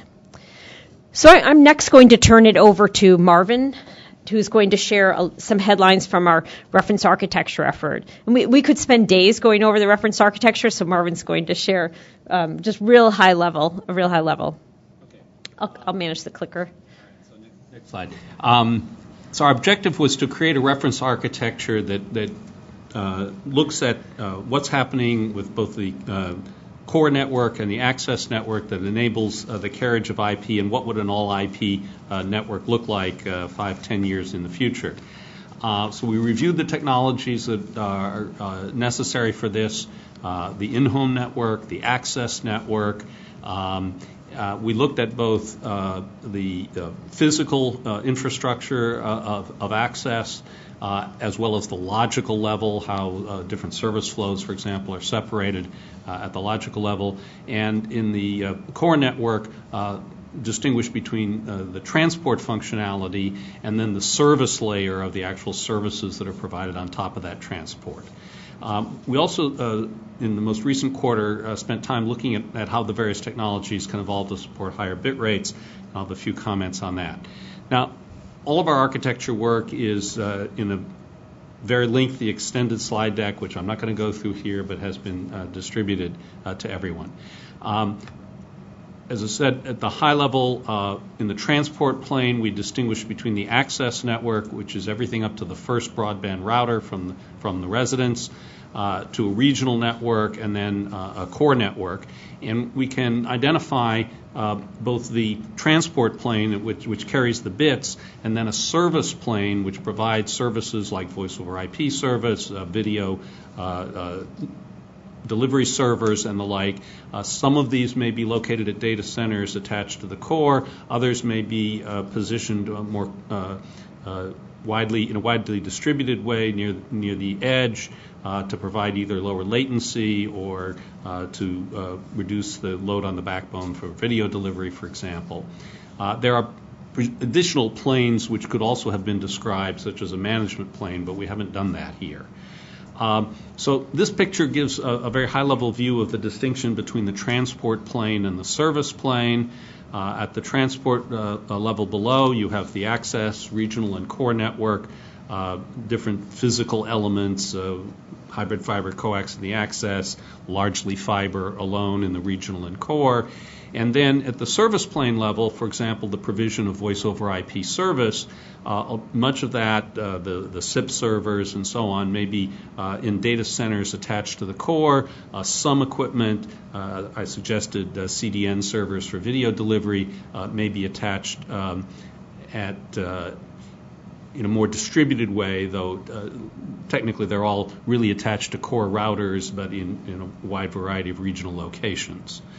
To give you a sense of how a particular service is provided, and I know this one is hard to read, the following slide breaks out the text of this in more detail if you can't read it on the slide. But starting at the left, if we look at the customer's premises, there are three different functionalities that need to be performed. There's the customer interface, the telephone handset, if you will. That might be connected in an analog line to a media terminal adapter, which converts analog voice into IP. And that media terminal adapter then might be connected, say, via Ethernet into the system belonging to the operator, which is the subscriber demarc equipment, say a cable modem or a DSL modem. These three boxes can be combined in different ways. A voice over IP handset might combine the customer interface and the voice over IP adaptation directly. The voice over IP adaptation could be built into the cable modem, so you have only the analog interface. A variety of models of how that's done. And within the home network, there may be quality of service marking or separation of different types of service, internet access from voice over IP, for example, to optimize the use of the in-home network. But whatever those markings are, they will be overmarked by the subscriber demarcation equipment belonging to the operator, who assigns his own markings to separate various services as they are transported across the broadband network. Voice, video, and internet typically getting different treatment and marked as different service flows. after you go through the access network, there's an access router, which we define as the termination of the access network, whether it's a cable modem termination system or a broadband network gateway and a DSL network. That router typically also is governed by authentication and policy servers, which may determine particular services that are provided to an individual premise based on their subscriptions. There's a regional network which might be a point of interconnection with other internet service providers, might be a point where mobile devices are attached and join this core network. And finally, at the core network, we'll have a variety of servers, application servers, PSTN gateways in the case of the voice over IP service to interface with the PSTN. So-called session border controllers may exist between the core and the regions, or between the core network and other VoIP networks to provide security, to provide protocol conversion, because the standards are not always identically implemented by all parties, and those are an essential feature. And as I say, the text on the previous slide is spelled out here just to make it a little bit more readable. I won't go through it again. If we look at the problems of voice over IP to PSTN interconnection, what we find is that PSTN gateways exist both at the regional level, typically within every LATA, so that when because for call delivery, you often have to deliver the call to the LATA in which the circuit switch customer exists. But PSTN gateways may also exist at a core level where wholesale PSTN gateway services are provided, for example, to over-the-top VoIP service providers. And in this picture, we attempt to illustrate both interconnection between two voice over IP service providers with brown clouds down below, and interconnection of PSTN at the top with a white cloud, the traditional PSTN circuit switch network, and illustrating with the different colors for a red LEC in one LATA, the blue LEC in another LATA, the fact that we've got multiple business entities providing service in different regions. And we spent a lot of time discussing the various ways in which this interconnection happens, both in a distributed and in a centralized way. The review that we did last time, I won't repeat here, but we looked at all of the technologies of access networks, DSL, fiber to the home, hybrid fiber coax, LTE wireless, other wireless, satellite. What we did spend time on in this quarter was evolution paths for access technologies, and I want to shift my focus to that. Well, let me highlight some things from the access network review. Again, this is largely a repeat from last time. All of the broadband platforms have a way of identifying unique service flows and can provide appropriate service, specialized services for voice over IP or video delivery in addition to generic internet service. So in a sense, the same physical network is supporting multiple logical networks that differ in their quality of service. They may differ in the ways they are interconnected. So voice over IP interconnection, as I illustrated a couple of slides ago, is handled very differently than internet peering, for example. There are a variety of ways that the logical networks can be separated, different wavelengths in the case of fiber to the home, different priority levels in the case of VLANs on DSL, and so forth. All of the access technologies we looked at had the capacity to handle voice over IP, so that's not a particular concern by technology. The ability to handle conversational video and uplink capacity and high definition video, that some of the technologies will need to evolve to handle higher speeds, and we'll talk in a minute about the evolution paths. So how do these technologies evolve to support higher bit rates per customer? I think our we started out thinking that there were limitations on each technology, and that only fiber, for example, could provide really high speeds. We don't think that's true. There's no fixed technological limit on the speeds per household that is available using any of the technologies we looked at. The issue is the cost of upgrading to realize those speeds. And higher speeds often means pushing fiber deeper into the neighborhoods, shortening the remaining length of wireless or of copper or of hybrid fiber coax, where over shorter distances those technologies can support higher speeds, or where over shorter distances you're supporting fewer customers and therefore you have more bits per household available. In the case of satellite, is the one that doesn't involve pushing fiber closer, and there higher speeds are largely through the use of more spot beams, which gives you spatial reuse of your spectrum, and therefore fewer users per beam, therefore more bits available per user. In order to realize these higher speeds, there's significant civil engineering work, as Nomi already mentioned, and you'll often have to change out the CPE, which can be very costly because it's on a per-customer basis. The other thing that we noted that all of the service providers are doing is working very hard to reduce the bit rates associated with video streams so that more of the channel capacity of the infrastructure is available for general internet service and less for delivering, say, linear video. To give you a sense of how the costs change when you push fiber deeper, this chart from an Alcatel-Lucent magazine shows the difference where DSL out of the central office has a cost of 1. As you move to fiber to the node, it may be 4 times as costly. Fiber to the curb, 6 times as costly. Fiber to the basement, 10 times as costly. And if you run fiber all the way to the side of the building, you're essentially talking about fiber to the home, and there's really no difference. And the thing is, with XDSL, to get higher speeds, you have to have a shorter length of copper. So GFast might have speeds up to 600-700 megabits per second, but only for distances of 50 to 100 meters. So you're talking about running fiber to the pole or fiber to the basement. And then you're pushing your costs closer to the costs of fiber to the individual unit. And with that, I'll turn it over to Nomi again. Okay, thank you, Marvin. And we also, we're going to redistribute the addendum we shared at the last meeting that goes into that reference architecture in detail. I think Walter will distribute that. It's fairly lengthy, but it's actually very good reading, and possibly one actionable recommendation is to set up some kind of deeper review of that for, possibly. I think we learned a lot from it, and if others would, it's something we could set up if it was of interest. Okay, you could steal Dennis's copy.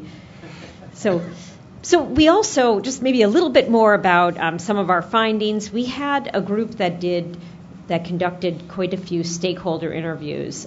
We reviewed in the last meeting, so I'll scan through it very quickly here, the rural findings. So I don't think I'm going to spend a lot of time on it here, but maybe largely to say that the group was highly encouraged. I think we were expecting to have different findings than we did from our interviews. We found often that the rural providers that we surveyed were actually quite advanced with this, as in terms of the services they were providing. That once they found ways to solve the middle mile problem, that the services and the capabilities were quite robust. So I think we were more pleasantly surprised with our findings than we had anticipated before we did the surveys. So, and there's much more detail about that, but I know we're watching our time here. So I'm going to skip past this slide. Maybe I would also note on this next slide, another thing that we saw was that many of the vendors who serve our industry were often used the smaller providers as sort of a test bed. I think it's true of the larger providers too, but I think the smaller providers like to tell us also. They were very proud to say that they often serve as a test bed. So I think they're having equal access to some of the more innovative technologies. I would characterize it that way. Yeah, I'm trying to see if there's anything else from here. I think in the interest of time, I will skip past those slides and maybe spend a little bit more time on this slide, our second to last slide. We also conducted surveys with to learn more about services for people, for services for the disabled. We conducted a couple of and we could do so much more in the area of public safety, and we learned that and really none of these findings are particularly surprising, but that some of the issues that are the hurdles in solving these problems are budget and manpower, how to replace obsolete equipment, how to retire, even though they're of very low usage and fairly obsolete, how to retire some of the older services. And again, as I mentioned in the earlier slide, that we did, though, find that technical alternatives exist for every use case evaluated. One of the surveys done in this area was a conversation with Greg Vanderheiden, and I think he's familiar to this audience. I actually found his to be one of the most insightful. He shared that, just as an example, that while users of the PSTN have a way, for example, of communicating in real-time text and how that text can be intermixed with speech today on the PSTN and through using a simple CPE device, he shared his insights that, and this is just one example, that he thought we could make recommendations of having one standard for real-time text that's supported across all devices on each IP network, that we could ensure that same one standard for real-time text could also be supported by all terminal devices. So he thought there was opportunity for us to create a reference design for such a simple and single function device that was like a IP voice plus RTT plus video communication device. So I just give that as one example of the kind of solution which could exist. And again, the findings showed that IP networks could enable richer solutions such as that one, and that if we could accelerate the market deployment of such solutions, that would benefit us all. So in conclusion, our group would recommend to the FCC that given that the IP transition happens, there are new innovative opportunities for broadband services to better serve areas such as public safety or needs for people with disabilities, such as that example from Craig Vanderheiden. Thank you. I'll ask Chelsea Fallon if she would come on up while we're getting any questions for Nomi and for the team on IP transition.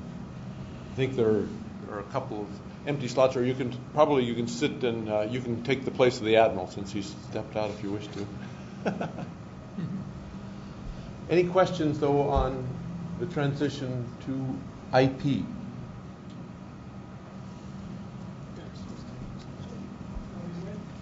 When does the group think we reach a tipping point on this issue where the majority of Americans will be relying on IP for their communications infrastructure? Right.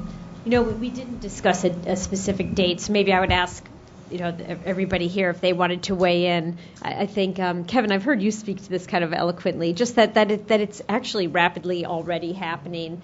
I don't know if we think we're already there or not, but it is certainly rapidly happening on its own. Actually, if you look at the FCC's semi-annual data on this, crossover is supposed to happen this year, and once voice over LTE takes off for mobile, it's going to be a majority very quickly. Yeah. Mm-hmm. That's really well said. Yeah, Paul commented next to me. I mean, this is the obvious, but it's so well said. It's just, the long tail is what's so hard, and yeah, certainly. One of the new developments is web real-time communications, WebRTC. So when we're talking about the legacy devices, expensive devices, etc., could WebRTC be considered as a fairly significant option for transitioning? That's a great point. I think that very well said. Just a real quick question, really almost for you then. Is with the NPRM going on now, with what's going on with IP transition, how should we look at this work group, looking in the future, and some of these things that are already happening, by nature of its own? Do you want to? I think that's a better question for the FCC than for me, that one. Yeah. Have an answer for you because I think a lot of this is looking longer term. To the extent that these play together, we'll take a look at that. It really gives, as we've done in each of the talks, we give the last word to the FCC. Actually, a pair of questions as opposed to just a word. So the pair of questions. One is, and this may be aimed at what Marvin talked about, does the reference architecture, can it be used to provide some guidance as to how to empower users to be able to indicate the treatment they want for their traffic? And then the kind of related question to that is, can the architecture be used to tell us something about how to enable over-the-top providers to offer specialized services? I think what the architecture information tells us is that the infrastructure providers have the ability to create numerous additional specialized service channels if there were a business case for it, such as, for example, to provide an over-the-top provider with the same sort of quality of service that the facilities-based providers now get. That would be technically within the realm of the architecture. What the business case and the operations cost of that I can't speak to. With respect to consumers being able to specify, there I think all sorts of issues about how do you explain to the consumer what it is that they're ordering, and again the operational issues where you're now talking about a very large number of service flows dynamically established rather than a small number statically established. The operations issues get to be very different. With respect to specialized services, did the group perceive that the standards are in place to be able to enable the over-the-top folks to offer those, or did the group perceive that there are additional standards that need to be developed to make those interfaces common? I think the standards are in place. The product offerings aren't in place. Right. It's more a business discussion than a technical one. Mm-hmm. Milo? Maybe it's just my age, but this has been a topic that's been discussed over the last few decades in the internet. We never made interdomain prioritization and quality of service work. We do that with VoIP today by hacking it, because voice traffic is a relatively small amount of traffic. You can prioritize it through soft switches that are linked to each other, but it's not end-to-end. We just have not really done this. You could do it, but BGP doesn't carry the right kind of data there, and you always have this issue of, do you trust someone else's markings, and what happens if they give you more traffic than you've expected?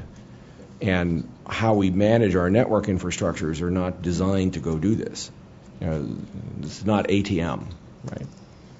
So if you're on net, if you attach something to somebody's infrastructure as a host, like a CDN, then you can do that. But if you're on somebody else's autonomous system and you're attempting to route through the public network with some kind of prioritization or signaling, that's a really, we've never really done that. I was going to make a similar point, is that in the drawing, in the architecture drawing, which was great, it talks about interdomain interconnection, but isn't very clear about whether it's the private interconnection of two domains or the public interconnection. And right now, as we sit here, the public interconnection is often being used to carry VoIP today, including your 911, including all of the special services. So Milo's point's really important, and one that's not really being addressed in a very elegant way today. It could be, but it's certainly not. It's a hack. Well, very good. I apologize. We're going to need to continue on. And Chelsea, we'll put you on the hot seat for 477, the additional Form 477 for those of you who are interested in that topical area. This is one that was given to the TAC as an opportunity to move forward, and we've had some challenges that Chelsea will tell us about. I want to note that Steve Lanning, who's the head of our working group, is from Viasat, is here as well. But we just have a very quick update. So for most of the past 2 months, we had to take the Form 477 filing interface offline initially to deal with a problem that arose, and then once we had it offline, we decided to implement some improvements. So we've done that. The site is back up, and the filing deadline is December 11th. But as a result of that, the working group has been fairly dormant since the last meeting, and we are planning to reconvene in 2015 and move forward with some of the next steps that we talked about at the last meeting. Okay, very good. Short and sweet, and I presume no commentary on that. But Chelsea, thank you for giving us the update. And hopefully the challenges that have impeded your progress will be quickly resolved. Great. Moving on to Thing 1 and Thing 2. Yeah, very difficult to tell them apart. Yeah. Okay, if you could put up the slides. All right. So we had a very large team that made a lot of contributions throughout the year. Plus, we've got a couple of the ad hoc members that we pulled in, some experts on forecasting, because we needed that to do some of the sizing and network impact work. So because we are behind time, Dennis asked me to, try to summarize this in one slide. And since we're all nervous, we decided, this is the best way to put it. IoT is about technology and stuff. But in all seriousness, the definition we want to make sure that people understand is IoT is the orchestration of people, process, data, and things, going much further than connecting items to the internet. And that's a clear one, because otherwise it is just about internet growth. So I'm not going to cover the charter. Nothing's changed there. What I do want to hit is the executive summary. I think everybody's aware IoT is growing very rapidly. There's multiple forecasts, the impact on GDP. There's multiple waves of new connected devices that we see entering the market in the next few years. The key points here are most of these devices, the majority, are going to be unattended, as we call them, and will push content to the cloud. Also, the consumer market is the most likely sector, and we'll provide some supporting information on that the FCC should focus attention with respect to spectrum, security, and what we call sort of the canaries in the coal mine that could emerge. Network spectrum, majority of things are going to connect via, and there's a little bit of an edit here, PAN, wireless LAN, and WAN. The good news from what we found, at least at this point in time, based on what we know today, applications today, that pace seems to be manageable. Security, though, there are obvious concerns. I think security is a hot topic. So security clearly, as we've mentioned in the past, broadens the attack surface. And the other key point, the FCC really needs to clarify its role in terms of what IoT security is. Okay. So we put together some actionable recommendations. We put these up front. We're going to support these throughout the presentation coming up. Just to be clear, though, we've got 3 subsections here that we've broke it down to: sizing and connectivity recommendations, spectrum, and security. And we'll cover these in much more detail as we get to the end, because it's a bit of a upfront teaser slide. So just to give you a quick view of what we've done over the past year, we have issued 4 policy, or I should call them just statements. We had IoT privacy, IoT end of life, IoT safe harbor, and unlicensed etiquette statements. Those will be resent as well, Walter and David or Dennis, after the presentation today. But those were turned in back in September. So to sort of hit what our really areas of study were over this past year, one was doing an IoT taxonomy, a standards taxonomy as well. We did an IoT sizing and network traffic study, spectrum implications, and security and privacy.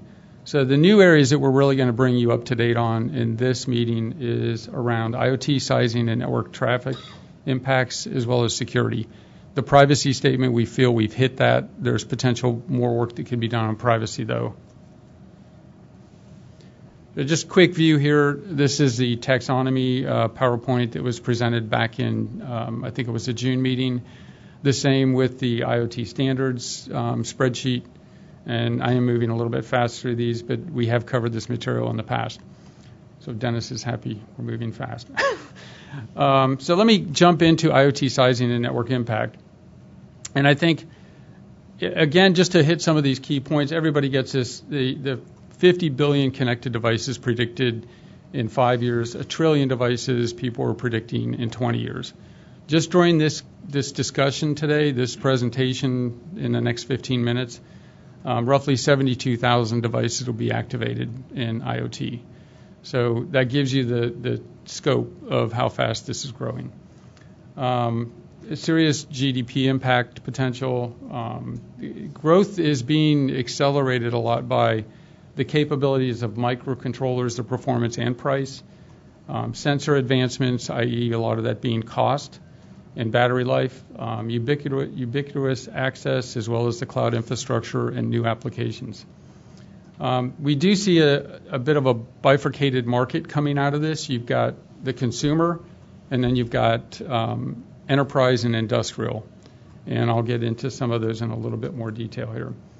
So factors not addressed, or that we're on the sort of, we've started to address, are what these really new applications are, or radical changes of data sources, i.e. video as a sensor type capabilities, or reverse Netflix type capabilities that could be built into different devices. Let's see. So just a couple of quick examples of past market disruptors. Last year, if you want to take a look at Snapchat and the very fast scalability of acceptance and adoption. The other one is taking a look at tablets over PCs and mainframe desk computers. So the real question is, this explosive growth of new application or technology could challenge the network similar to what the smartphone did a few years back. The question we have not really been able to answer, because it's kind of, you would have to have the crystal ball. What is that canary in the coal mine, or is there a canary in the coal mine? And how do we get prepared for it? Quick overview, we presented this in September, and what we looked at and drilled down on during this past quarter were some of these CAGRs in the different markets. And we took a look at very deeply, and I think we underestimated how much work was involved here. Because if you take a look at what we came up with, we ended up producing a spreadsheet that's 115 rows that includes automotive, communications, consumer, industrial, medical, computers, and military and government sectors. And what we did after that, now this was worldwide numbers of total connectable from the forecasts. So we had to determine what percent would be connected, then what percent were U.S., and then where we're still not done with this process is what that traffic volume multiplier would be, because each one of these could have a wireless WAN, or a WAN, wireless LAN, a wired, or a PAN type connectivity. And this is not as simple. It's like counting plankton in the ocean. So we're still a little bit in process on this one. We did call out some of the significant areas where there's very massive growth, or where there's yellow ones that we feel definitely need monitoring, and where the green labeled ones are the clear impact that we've identified. Okay. Just want to jump in there. One of the things we were really looking at, so we're going to get this down to a small number of categories, and it's not that we're not saying that there won't be phenomenal growth. There'll be phenomenal growth. What we were looking for was, will that growth be sort of staged growth at sort of, say high but manageable growth rates, or will you get, extremely high sudden growth? Because we're sort of, we think the manageable things, okay, that's fine. The industry will, handle that. We were looking for sort of those outlier cases. So that was the approach to sort of reducing this down. So taking a look at some of the what we saw as the sizing and impact for, and as I said, there were two sections here, enterprise and industrial, clearly high growth. The feeling, though, was, and when we dove into this, most enterprise industrial things, still today 82% are wired in terms of their connectivity. The other thing is we call these sort of islands of deployment, and they're somewhat in controlled, if you want to call them that, controlled environments. So many of the IoT applications will reside in the cloud. Some industrial things will be mobile, because we did look into the potential for that. The bottom line conclusion was enterprise and industrial traffic arising from IoT is largely manageable on the network today. So we didn't see a real issue from an area of concern there. It's a little bit different when we looked at the sizing and impact on consumer, and this is mainly due to some of the wild cards that we've mentioned. The consumer sector could be volatile just because of the business models that are still evolving, the potential for unexpected new applications, as we mentioned. And I think there's also, today, the bulk of consumer devices are connected over PAN and wireless LAN. And the wireless LAN piece is the biggest concern because that's the Wi-Fi section, really. The PAN we looked at, and we didn't focus on that as much or see it as a big problem because there's so much reusable spectrum because of the limited distance of PAN. So the conclusion, the FCC must be alert to rapid shifts in consumer-based IoT. So next comes spectrum, and again, we really covered the spectrum in September, so I think it's okay if we go past this. There's a couple recommendations on spectrum we'll get to, but I'm going to go ahead and turn it over to David to talk about IoT security. Thank you. Okay, Russ will do the clicking. And we are, after this, going to be thing 1 billion and thing 2 billion, just to keep with the times. So, the first bullet here, there'll be multiple waves of devices, and we're really restating some of the initial observations. Large numbers of them will push content to the cloud. That is actually a change since IoT was, say, envisioned in the late 90s. Is now folks realize that there'll be a lot of information flowing to the cloud. Majority of the devices, so the fact that information is flowing to the cloud does present new kind of points at which it can be attacked, right? There's more information flowing. The majority of devices being unattended is actually both a plus and a minus. In some sense, it'll be harder to get human intervention to help you, and on the other hand, you're less prone to insider attacks. You can pre-configure things, all sorts of things like that. So there's a plus and a minus there. The final bullet, of course, is that particularly in the consumer space, many of the folks developing these devices are trying to get them out there and prove out their business model first and worry about security later. It's sort of a double-edged sword because we do want folks to get out there and prove new business models, and we don't want to make it heavier weight for folks to be able to do that. I'll just skip to the third bullet. The market's still nascent, and security is the role of multiple organizations, particularly the standard organizations and multiple government agencies. So if you kind of skip to the tagline at the bottom, IoT broadens the attack surface. It creates new attack vectors, and we'll talk a little bit more about the standard situation in a moment. We did make a start at a security component framework. This is something that might be worked on in a future year. So I'm not going to go into the details of this chart, but just to say that this was an effort to sort of break things into the different components and then say, who might be expected, what types of players within the ecosystem might be expected to take lead on security for the different parts of the areas where IoT data gets touched and gets exposed potentially to security risks. We looked through and cataloged sort of areas in which other folks, both in government and externally, were involved in IoT security work. I won't go through the whole list here, but you can see it's fairly large, including our own TAC cyber group. And the bottom line on this is this goes with things still being nascent. There isn't an existing end-to-end standard for IoT security. We're not necessarily saying that there should be at this point in time. We're just kind of making that clear observation. A lot of the pieces are falling into place. There is a NIST framework that conceivably could be applied to IoT, but there isn't an overall end-to-end standard. We also reviewed the work of the NSTAC in this space in particular, and this slide captures our understanding of the NSTAC recommendations. And at a high level, we support the recommendations overall. A number of the recommendations kind of have to do with the government's use of IoT, so that's not necessarily an FCC concern. We've kind of, with the dotted line yellow box here, tried to enclose the part of the NSTAC recommendations that we think are most relevant to the FCC. Another important aspect of this work or thing to be aware of is this work primarily deals with the intersection of IoT and critical infrastructure, or at least when you get outside of government, it's primarily capturing the intersection of IoT and critical infrastructure, and that means it is not capturing, say, IoT security as it might relate to consumer, et cetera, in other words, areas that are not critical infrastructure. So this chart now summarizes our overall security findings.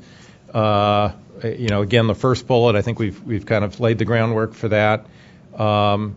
We do think that the solution will primarily be an industry responsibility. This was actually something that came up kind of at our previous report in on security.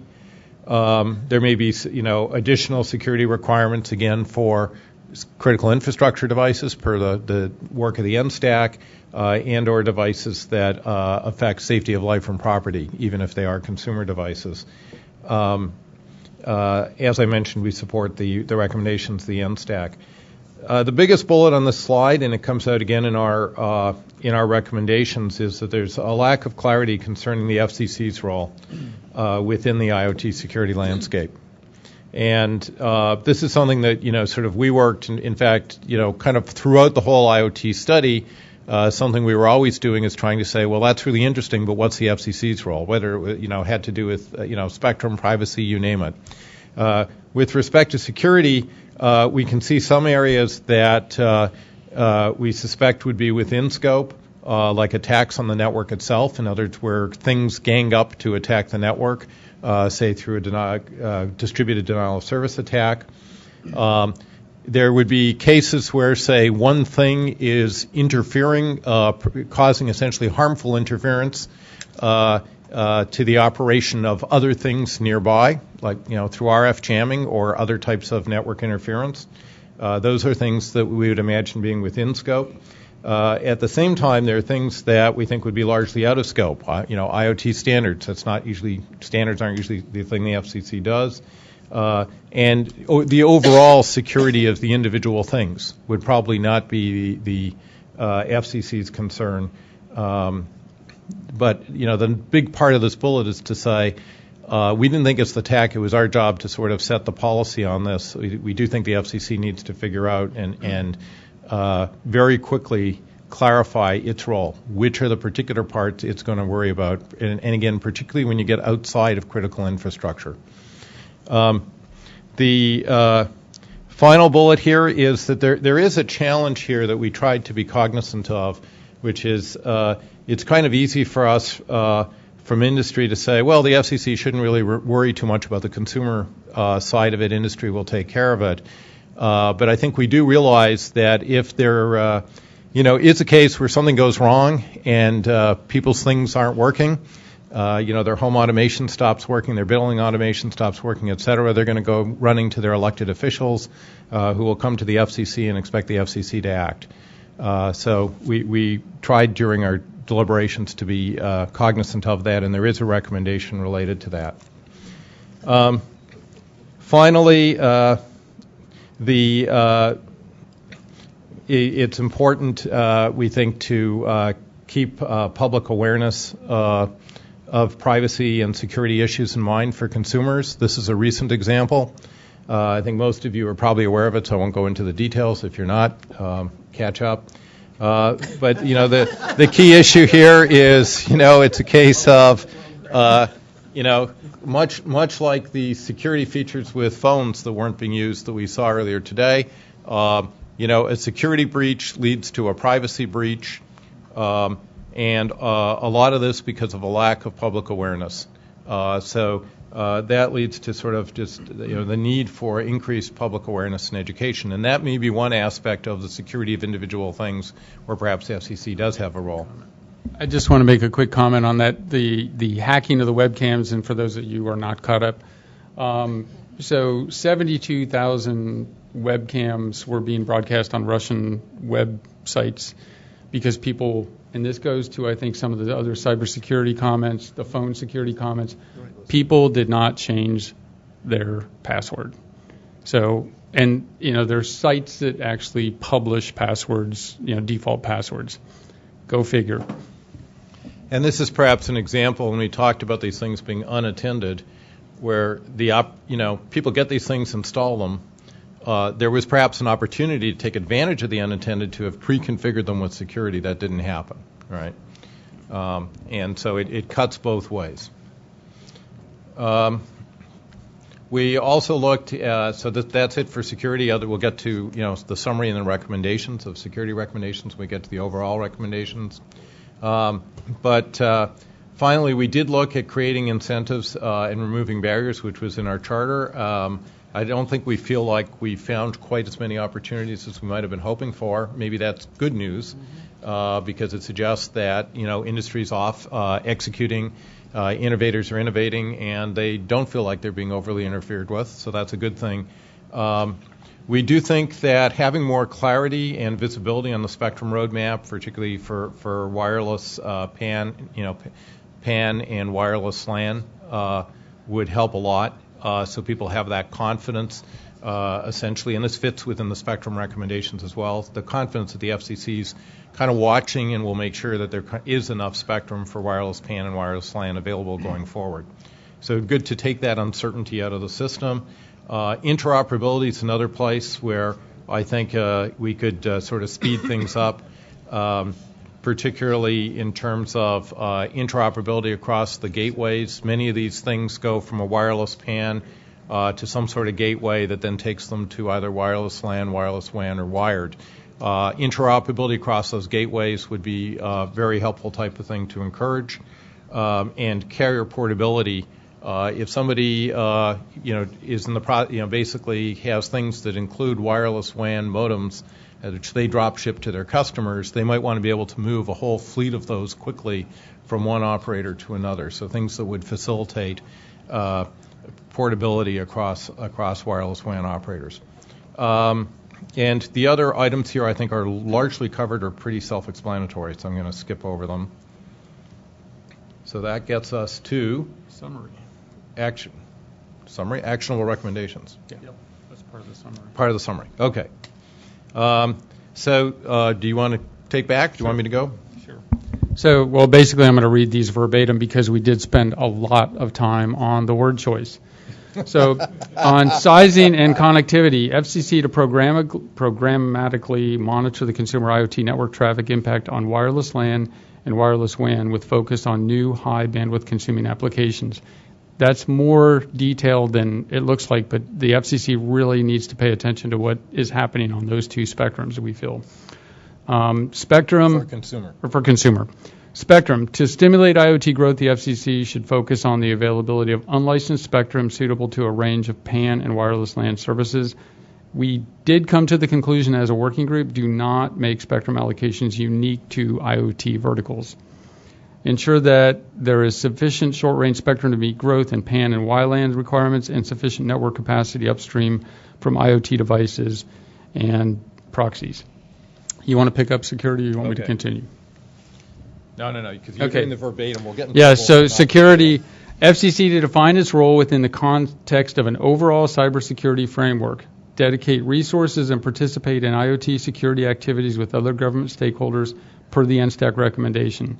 FCC was not listed in the NSTAC recommendation, by the way. Conduct a consumer awareness campaign related to IoT security and privacy in collaboration with other agencies as needed. FCC to conduct internal periodic scenario exercises to determine appropriate FCC response related to widespread consumer events related to IoT. Keep in mind that last one, DHS does some of this scenario planning, but that's for critical infrastructure. We're talking about non-critical infrastructure in that recommendation. Yeah, and just to further elaborate a bit, we're not imagining there a widespread external exercise involving operators, et cetera. What we're speaking to specifically is that challenge I mentioned earlier, where, so what happens if people's stuff stops working and people come running to the FCC? I think an internal scenario exercise where you figure out what would your responses be, and then you debrief and study that and say, are we happy with those responses, would be very beneficial. We at one point thought about trying to mount such an exercise ourselves. We just did not have the time and resources to do that within the working group. And we do have some recommendations for 2015. And by the way, we see this as an opportunity for a little bit of a new way of doing things maybe on the TAC. We don't see this as a full-year program probably. Some of these things need to be either finished up or could be short-term. So the idea is, as the FCC gains clarity on its role, engage the TAC to provide further technical guidance, and that's going to depend on what that role is really. So we were a little bit fishing on that one. Focused effort in relation to IoT security for consumer and public sectors. So there could be a drill down in terms of what that security would, potentials could be. Also maybe some working with the cybersecurity group if that continues. Finalize the detailed traffic volume forecast. As I said, that was like counting plankton. We're close, but we still have a little bit ways to go. That could probably be done in a quarter. Consider IoT scenarios, potential viral implementations, and related network impact. Those are the canaries in the coal mine. And explore economic models in relation to barriers to entry, i.e. what different type broadband capabilities there are and how that could impact IoT adoption, innovation, et cetera. That closes out the recommendations. I just want to make sure we don't forget to thank very esteemed group of colleagues we got to work with. It was our privilege. It was a great year working with them, and I think we had some really good contributions and effort and work. So I just want to thank the entire team and Walter for all the crazy email exchanges and requests. I'd also like to thank this particular team for reinventing the term final. Okay. I think by the time I get the sixth final version 6, you've redefined the term. Okay, very good. I don't think we were last though. No, you weren't. Pierre, you haven't spoken yet, so why don't I let you go first? Yeah, this is just I'm late catching up on stuff I think that you talked about in September. This is just a comment on the recommendation on the spectrum. It's slide 40 if you have it there. But one of the recommendations that I noticed just now when I was reading this was that the FCC essentially should be open to newly allocated bands that are restricted to the use of specific technologies or control protocols. I would actually have maybe not 180 degrees, but 179 degrees opposite to that. I think the FCC should be really, really wary about making allocations that are restricted to the use of specific technologies or control protocols, because what's made Unlicensed successful is exactly that it was technology neutral and didn't try to favor particular technologies or services. So the real idea behind this was to look at driving more efficiency in terms of how spectrum was used. So it wasn't as much on sort of like carving out a specific piece of spectrum for a new protocol only, but looking at trying to spur innovation for very efficient use of the spectrum. Yeah, but efficiency is just one of many useful parameters. So, for example, if you look at cellular spectrum, that's optimized for efficiency. I'd argue that unlicensed spectrum is actually optimized for robustness. It's actually pretty inefficient because of the fact it uses a CSMA. So it really doesn't get that many bits per hertz, but it's a wonderful technology. So efficiency isn't the only criterion we should be looking for. I know, that's what I'm messing you up.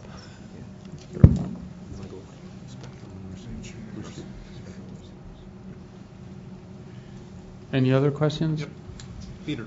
So for those of you who don't live on the dark side of what the hackers call the Internet of Other People's Things, I recommend you go to Shodan, SHODAN, which is a search engine for Internet of Things that are accessible. Wind turbines, webcams. It's great cocktail party entertainment. Are any FCC devices on that? We can very easily check. I'd put money on it. Great. I think there's video streaming right now out of this meeting. Well, it's public information. Scott. So I think question for us. So at the danger of trying to prognosticate the future of Internet applications, which is always a really difficult task, I'm wondering, apart from the growth and volume of traffic that you talked about on the consumer side, are there any early indications of the characteristics of those applications that may cause changes in Internet architecture?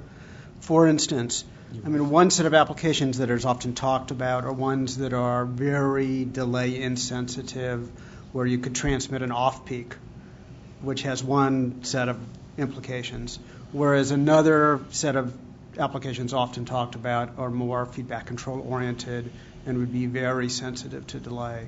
Is there any early indications that might lead us to see other changes in architecture other than kind of a proportional increase, or what you mentioned is more of an increase in upstream than downstream? So if I'm parsing this correctly, we did look at that need for either what you call real-time response versus delay and forward, and need for real-time versus want. It wasn't a key focus. What we felt, we probably need to back this up, and that could be something we look at, if there's a 2015 group. The viewpoint was the majority is not real-time in need. In fact, the mass majority is not.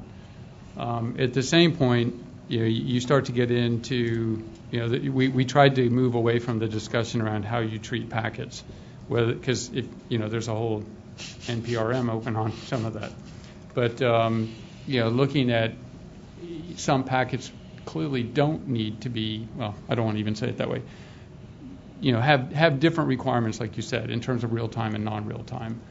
I think some of the gateways are going to handle those issues. And I think just, when you look at one of the things that can be a gateway too is a smartphone, especially for PAN devices. And so some of those things will be managed as, by those devices, as I think it's still nascent in the market. So we'll see what happens over the next couple of years. I think, people sometimes bring up examples of, well, I'm going to have a thing connected to the cloud in a short feedback loop, and it's going to be life critical, and it absolutely must work. And when you really, drill into all those things, you typically find there has to be a fallback mechanism, right? Because there will be cases where it won't be connected. So a lot of the examples that came out when we drilled into them, you sort of found, okay, it would be a nice to have, but it's not as much of a must-to-have as people at first thought. The biggest item, which I think you actually picked up on and alluded to, was this potential increase in upstream traffic. Right. So particularly when you combine the fact that most of these things are sending information to the cloud, which is a big change in how things were envisioned a number of years ago, and that increasingly they're using video as a sensor. We could get that very large increase in upstream traffic, which could be an issue. The operators that participated said they didn't think it would be a problem. But the network has been architected today for the consumer network for downstream asymmetric traffic, so it could be a problem. Great. I think we're going to have to continue on at this point. Thank you, Thing 1 and Thing 2, or Thing 1 billion and Thing 2 billion. Lynn, if you would take over with the Spectrum and Receiver Performance Group. Chairman, you could have the slides up.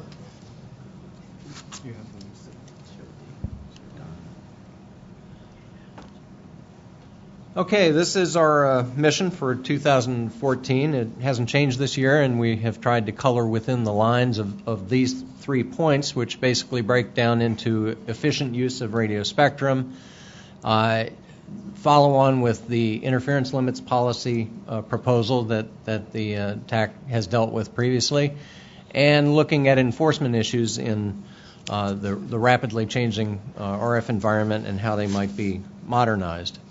So our working group continues to have a variety of industries represented. It has consistent participation and superlative liaisons from the FCC. So we're happy that has been able to proceed that way. Our area of focus kind of breaks down into these 3 areas to develop recommendations about the statistics of interference and risk-informed decision-making, which is a really cool phrase, and we will explain it more subsequently. To provide in the interference resolution, enforcement, and radio noise topic areas strategies for interference resolution and enforcement, and to coordinate with other groups, particularly with the Commerce Spectrum Management Advisory Committee, CSMAC, in their work on enforcement strategies for federal spectrum use. And then also exploring technical topics on receiver performance and emerging radio technologies that will be relevant as we move into a shared spectrum environment. So on the topic of risk-informed interference assessment, we have an emphasis on the risk-informed part, and we have a goal and we have an overall scope as it's laid out here. This work has been, I would be remiss to not tell you, led by Pierre DeVries on the other side of the room, and he has done a great job. Our goal is to help the FCC and really to help the spectrum community at large find quantitative ways as opposed to qualitative ways to discuss and to dialogue about and to generally reason about the risks of harmful interference when you have a change in the radio service rules, new allocations, specific rule changes, rule waivers, and so forth. So our immediate objective on this, because it is more revolutionary, we think, than it sounds when you say it, but to prompt the spectrum community at large to start to talk about it and how to implement what we would call a balanced risk assessment when looking at what is harmful interference and what is its impact. And our focus is to do that at the rulemaking stage of the spectrum allocation process. It is specifically not focused on how do you adjudicate the rules, or it is not on the function of how do you enforce the rules. We have another activity on that. And it's not meant to be a tool to address cost-benefit trade-offs, but it is specifically meant to complement the work that is done now under the overall category of worst-case analysis, and so many services are based on that one-dimensional, what is the worst case, and that's how we'll treat everybody. So, why do we think this is a good idea? Well, we know there are many causes, we know there are many consequences of RF interference, and we know many of the key variables that cause interference can take on a whole range of different values. So if you select a single value, whether you call it worst case or whether you call it typical or whether it's median or some other statistical measure, it isn't necessarily representative of what's going to take place in the field in all circumstances. And we can surmise that means you're, by using worst case, going to eventually be overly conservative. And if you are overly conservative, then you're not being spectrum efficient, or the full value of the spectrum is not being realized. So that's our goal, is to be more spectrum efficient. And we've looked at this from a variety of angles. Statistical metrics have been used or attempted to be used at the FCC previously. There are other industries, like the Nuclear Regulatory Commission, where risk-based regulation is what they're all about because the stakes are so high.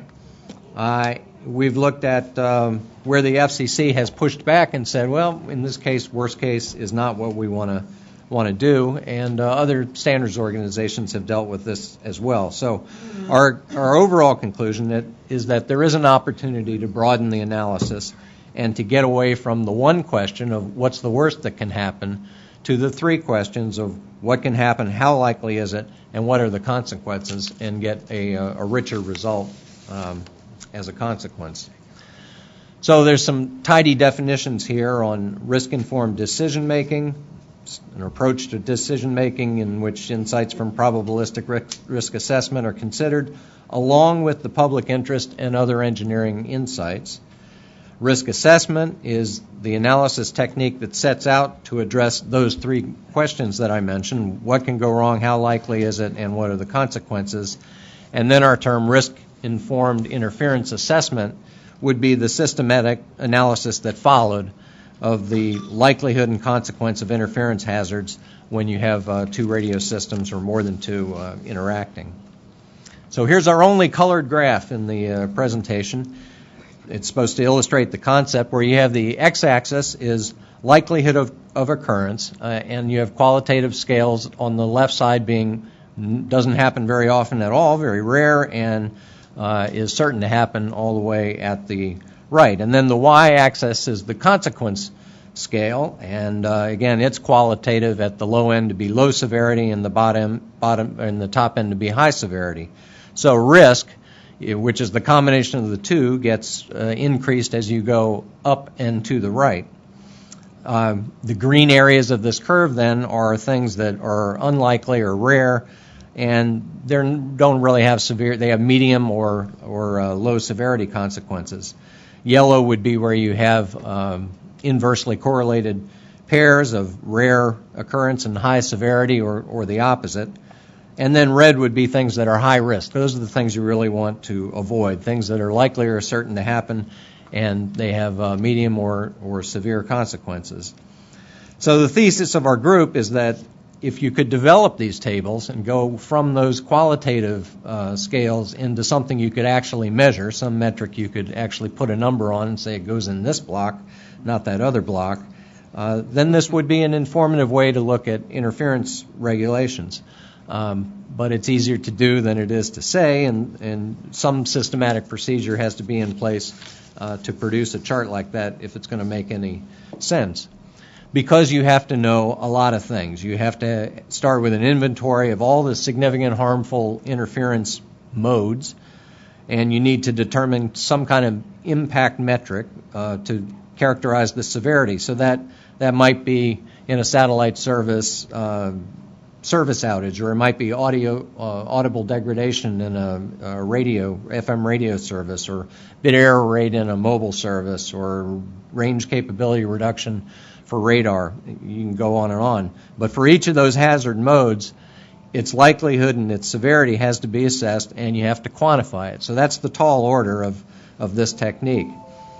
It may require guidance from the FCC on what risks are acceptable, because those are not just engineering considerations. So there has to be some flavor of regulatory reality, as it were, because we know that making decisions in an engineering vacuum is not the way laws are made. There are technical assumptions. They're all influenced by legal and economic contexts, and those legal and economic analyses have influence on technical assumptions that you make. So that there are always several ways of looking at any given interference scenario when you're trying to figure out not only what's harmful, but what's fair or what's appropriate or what's quick for a regulatory rulemaking kind of situation. We think in the end it may be a worthwhile exercise because it gives you more information. And if you look at the whole range of risk instead of just the rare catastrophic worst case, you avoid oversimplification. And oversimplification is a contagious disease here in Washington, D.C. So better to have a structured approach if you can do that. You can drill down into the subcategories of consequence versus likelihood, and you find out a lot of things. You find out that the experts don't know everything. It tells you where the record that exists that you thought was sufficient maybe isn't sufficient for good decision making. And even if that decision making comes down here in this building to the commissioner level, and it does come down to the commissioner level, it's probably going to be impacted by other inputs other than engineering data. But it's good to have the presence of objective data because that can only be helpful even if you're doing a subjective weighing of the benefits of a new service against the cost to incumbent services and other categories of analysis. So you can't lose by having more data. I guess that's our way of looking at it.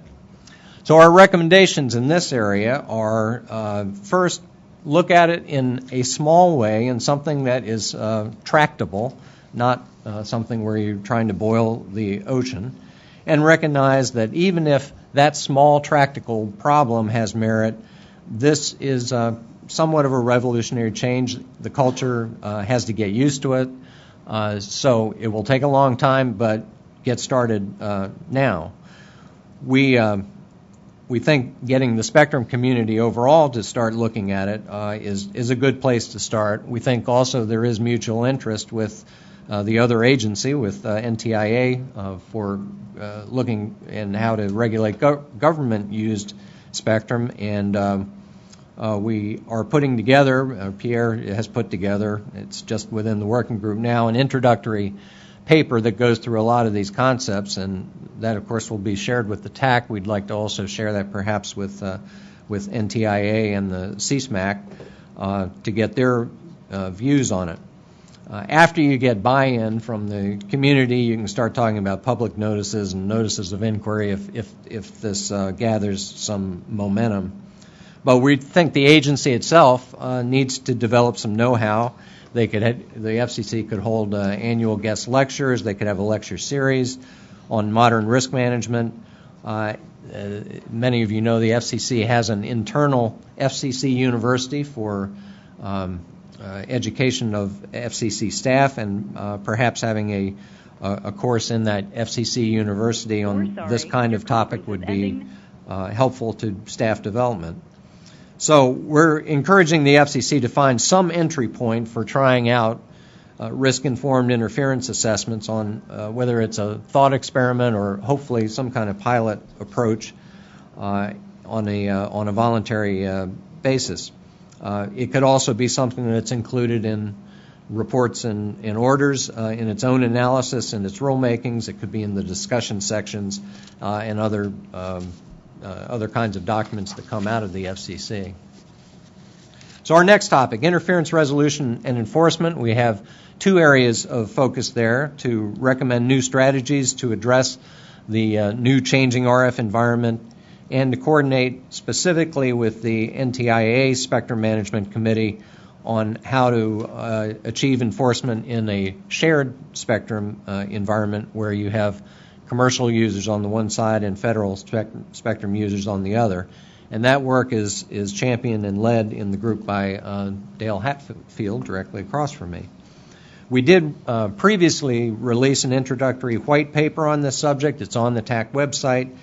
And we have initiated through the dual memberships of both Dale Hatfield and Dennis Roberson on the CSMAC at least an informal, and I guess it's actually a formal liaison now on the subject of interference resolution and enforcement. And that is moving forward as well.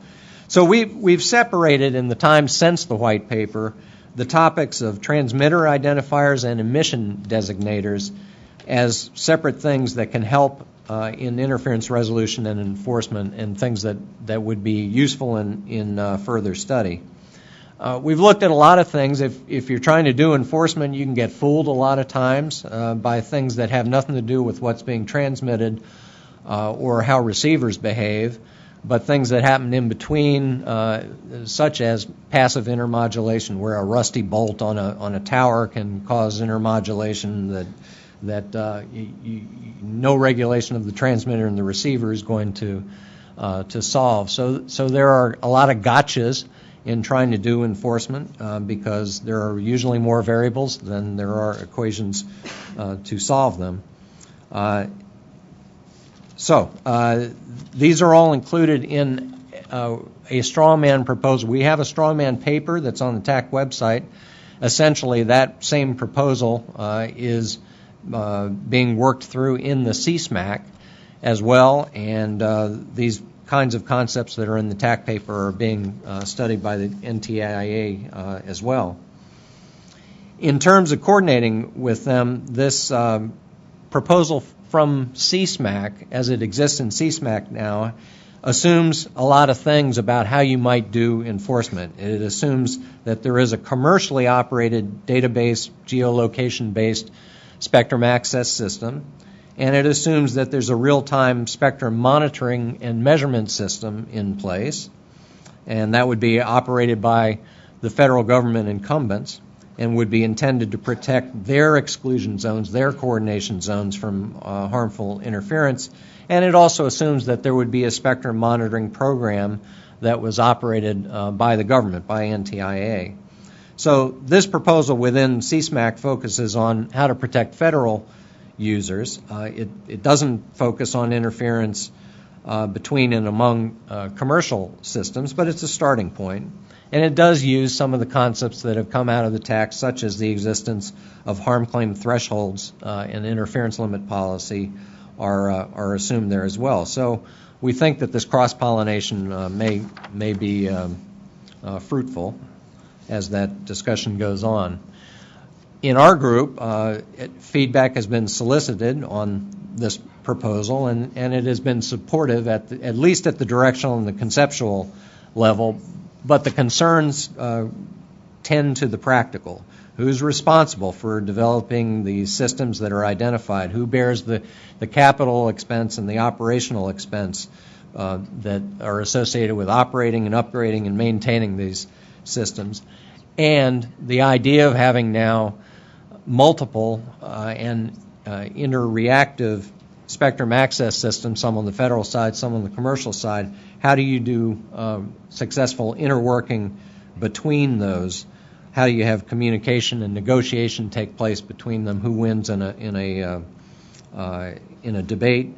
And there are potential costs or other burdens that are placed upon user equipment that have to also be considered. So thorny practical issues, but it's a great idea. So our recommendations are, first, to incorporate the results of the work on transmitter identifiers and emission designators into the strawman proposal.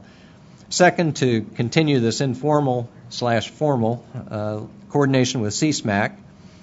They meet next, I think, in February, and there will be additional discussion there. And then third, to address the issues associated with this interworking problem between SAS systems and other systems that are identified in the strawman proposal.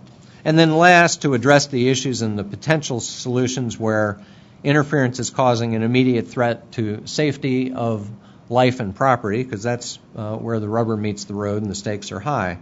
So interference can be intentional, it can be malicious, and solutions for those kinds of situations are extremely important. They might be increased automation of interference detection or additional ways to classify, identify, and locate interferers. Next topic is transmitter identifiers that I alluded to. This is a technique, ever since there's been radio, there's been transmitter identifiers, think call letters from radio stations from the beginning. So transmitters identifiers in principle tell you who an interferer is, and it hopefully tells you something about how to find them or how to get in touch with them. When we have this managed spectrum world, there may be further utility in developing that concept further, and that may or may not be over-the-air self-identification. In a managed spectrum environment, it might be central database management control, or 1 degree removed from the actual transmitter that is pulling the puppet strings of how to identify and remediate interference. So we are dealing with future types and forms of identifiers and how they can aid in enforcement, and how to deal with them specifically in this new context of managed spectrum, and how other services might recognize transmissions under such a managed spectrum scheme. And in this overall rubric, Greg Lappin, down at the end here, is the member of the working group who is leading the effort. We don't think a lot about transmitter identifiers unless we're talking about the FCC, because they're the ones who have assigned to licensees things like call letters. But when you have new constructs like unmanaged, unlicensed transmitters, it's part of the system itself that manages the networking, the MAC addresses and Wi-Fi, for instance. So question comes up whether the same hardware-embedded identifiers that are used now for networking, for instance, could be used for over-the-air identification of interfering signals. Identifiers are also used within managed spectrum systems. In cellular systems, you have communication. It's initiated by a cell phone, which identifies itself, and it's assigned a temporary and encrypted identifier, and it uses that for the remainder of the conversation. So is that an identifier that could be used? MAC addresses and Wi-Fi again. And then when you have shared access spectrum, the transmitters that are requesting frequencies have to identify themselves to the manager with some kind of unique identifier that's used in a database lookup, although that might be coming over the internet or through some other path than the spectrum being used itself. So you have all these different types of interferers: inadvertent hardware failure, propagation modes you weren't expecting, intermodulation effects, and malicious interferers. And we're looking at all those with the exception of the last one. That's malicious interferers, something for the future, but certainly an important problem. If you have a transmitted identifier, we know that it makes it easier to locate the source of the interference.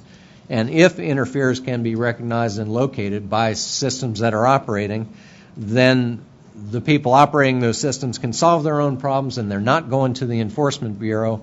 And that's a good thing, because the government may not be there to help you all the time. It would be better to solve those problems without their involvement if it's possible. But to do that, you have to know what the identifier means, and that means identifiers and information about the associated transmitters have to live somewhere in a database. And you can extrapolate that very quickly to say there are privacy expectations there and concerns about privacy, and we're not dealing with those, but someone will have to deal with those eventually as you create more identity to everyone that's transmitting something. So in managed spectrums, the identifiers tell the SAS manager about the location and the power of each transmitted signal. That may be coming over the managed band, it may not. But however it gets there, now it's the SAS manager's problem to allocate frequencies that minimize interference. And that could be either before transmissions happen or after transmissions happen. So we break that into ex ante and ex post. So under ex ante, the manager itself could request that a specific transmitter reduce its power or go silent to see if the interference goes away and take some proactive action at that point. Or after the fact, the SAS manager could just make logs of assigned frequencies and transmitters, and by looking at the log of who was interfered with when, it could file a report with the SAS manager and then correlate those interference reports with the log and identify stations that are involved in interfering situations. So it's a whole new set of degrees of freedom for how you might try to either predict interference, handle it while it's happening, or after the fact remediate it. But if there is interference that occurs between services, it's often difficult to recognize the identifiers if that other service isn't a service that you know. So this brings up the usefulness of spectrum captures and the identity of services through signatures to identify a service that was causing the interference just from its spectral shape or from some other signature capability. So we think IQ captured data that gives all that information could possibly be used to figure out how to get these identifiers from services that are not your own. So we've reserved that for a future study because we don't know how to do it, but we think it's a topic that's worthy of future analysis. Future work for our group includes how to identify intentional malicious interferers, to examine the issues of privacy as opposed to identifying transmitters. That might be a joint study by TAC along with NTIA and perhaps some legal expertise. And the attempt to determine signatures from capture data to identify services that are unknown and how to deal with them on an interoperability basis. So finally, as an overall summary of the working group activities and actionable recommendations to the FCC, we have basically three. First, to identify collaboration opportunities between TAC, CSMAC, FCC, other federal agencies. We've come to the conclusion working together is better than working apart. And certainly one area of cooperation would be investigation and refinement of methods of statistical interference assessment on shared spectrum methods of interference resolution and enforcement. And then second, we recommend exploring the areas where risk-informed interference assessment might be used. That might be rule waivers as a starting point. That's starting small. And then third, we think the FCC should investigate policies to define what data needs to be contained in the database of new managed spectrum services, including how long the data should be retained and to whom should it be made available and all those kinds of privacy concerns. So with apologies for a longer presentation than hoped for, we're pleased to answer questions by the working group members or by others who are interested. And since I don't see burning questions, and since we're actually already over time, and my apologies for my failure as a chair in keeping us directly on schedule, I think we're going to go directly to Brian we'll start back around, then we'll run right back down and around, no. But Brian will take the reins for our final presentation on advanced sharing, and he's... Yes. Could we have the slides, please? I'll try to make this as quick and efficient as possible. As far as the charter, we really haven't changed it other than, to recognize that we're establishing an advanced sharing framework to enhance spectrum efficiency while protecting incumbent services. We had a large number of participants, and we were very active. And I also want to acknowledge my co-chair, Senyu Gita from Verizon, who was unable to make it today. We broke into a number of sub-working groups. First, we looked at the enabling technologies to identify candidate bands for future sharing, look at enabling technologies including interference cancellation or suppression in LTE advanced, collaborated with NTIA, ITS on radar, LTE small cell coexistence testing, and came up with a number of recommendations. These charts that are in I'll just give a high-level overview, and they'll be there for further study and reading by the members. But this chart shows the approach to shared spectrum. It's drawn a little bit differently from our September 23rd meeting, but essentially has the same information, looking for the preferred candidate bands to draw from, both below and above 3 gigahertz, and identifies what the area, each of those characteristics for each of those subbands. This I believe we also showed at the previous meeting. These are the candidate bands for shared use. The Advanced Sharing Working Group recommends the Commission consider these bands for future sharing, and a future sharing model would depend upon the incumbent types and available tools to manage interference among various systems. There are a number of tables that appear in here, and again, in the interest of time, we won't go through them in detail, but basically what they're trying to show is the sharing compatibility for various use case or deployment types. This first shows traditional mobile broadband from microcellular, small cells to backhaul, what known incumbents exist in those bands, and the possible bands that are under consideration or showing the compatibility within. Likewise, we have another chart for intelligent transportation use case, showing some possible bands for the vehicle-to-vehicle, vehicle-to-infrastructure, and infrastructure-to-vehicle use cases. And then finally, on the Internet of Things topic, we did look at possible bands for Internet of Things, anything from short-range wearables to local infrastructure to mesh and ad hoc networks, and as well as wide area connectivity and critical communications. The short-range wearables, you'll note that further study is needed to assess additional spectrum needs in that area. Although the Internet of Things group said they don't need any of this. We always need spectrum.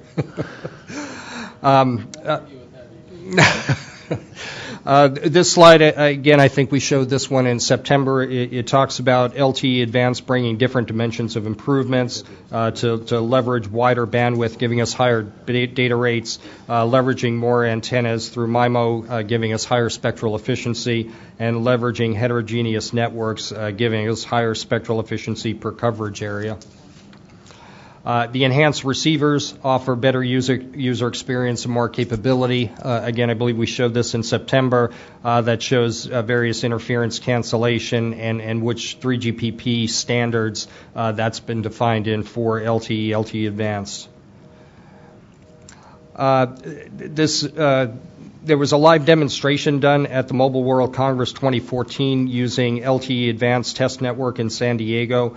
Again, in the interest of time, we won't go through the details of this, but this just shows that enhanced receivers further improve head-net performance, and this is some of this data and testing to back up that claim.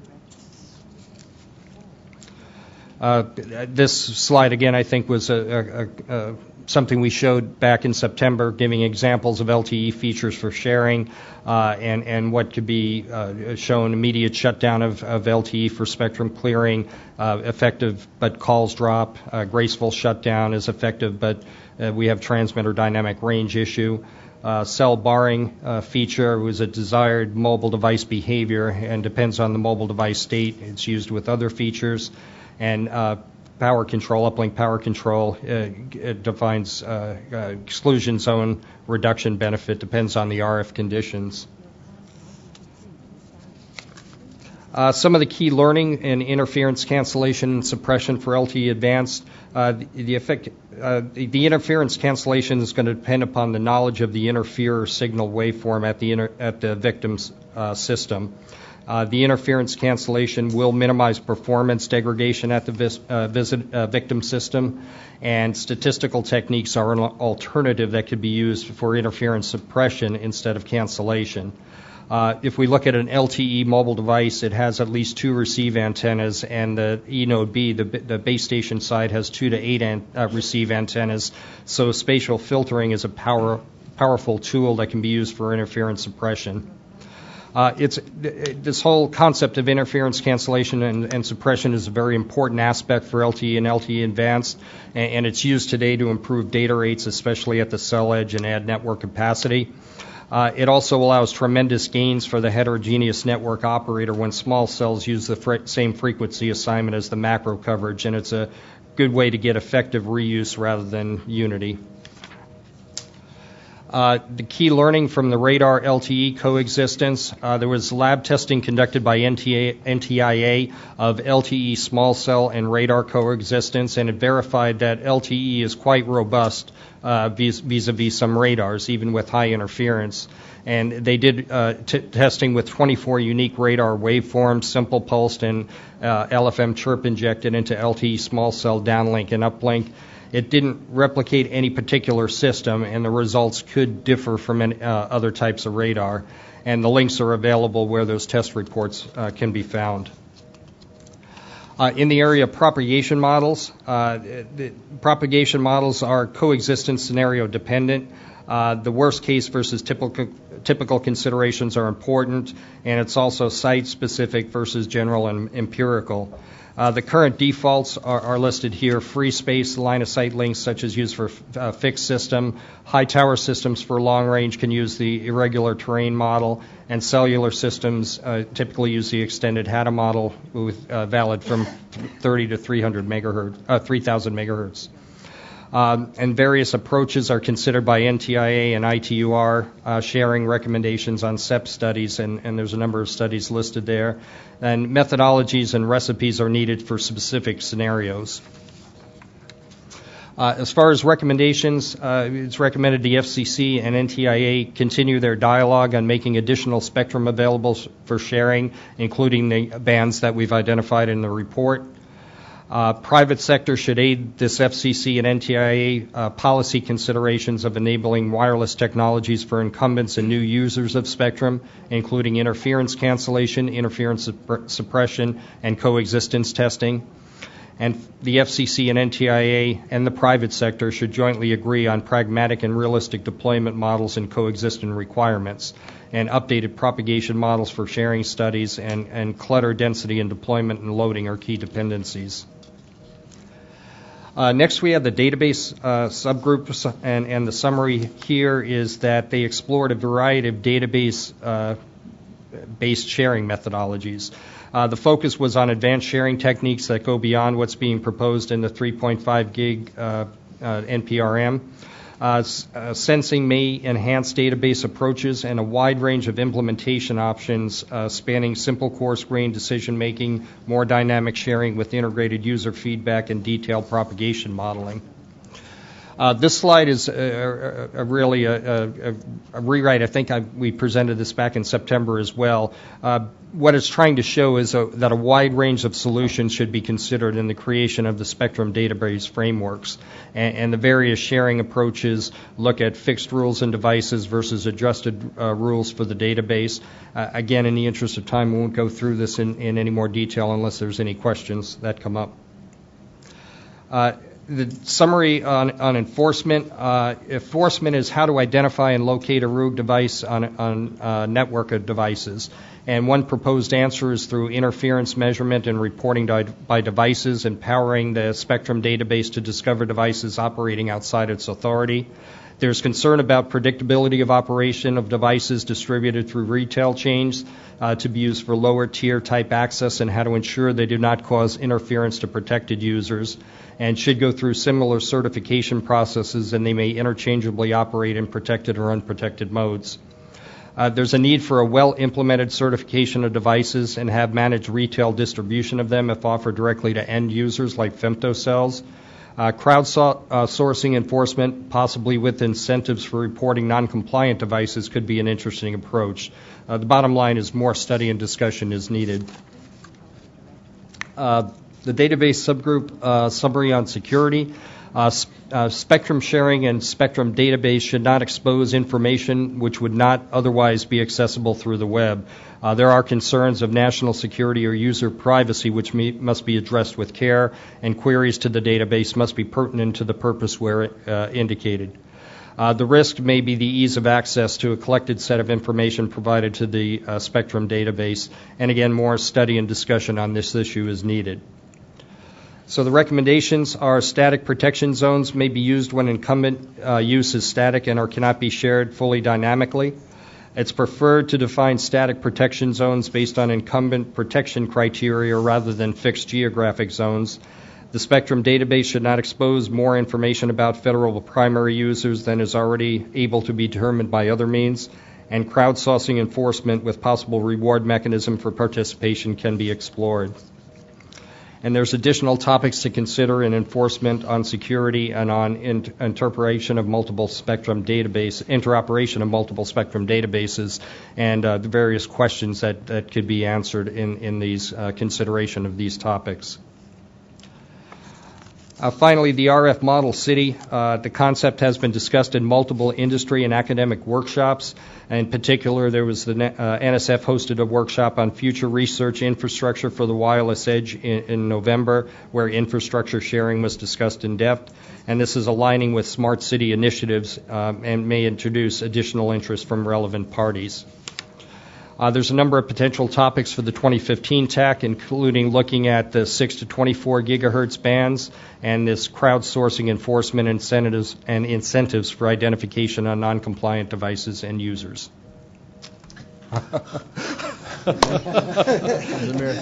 Excellent, Brian. Pierre, one very quick question? No. Okay, great.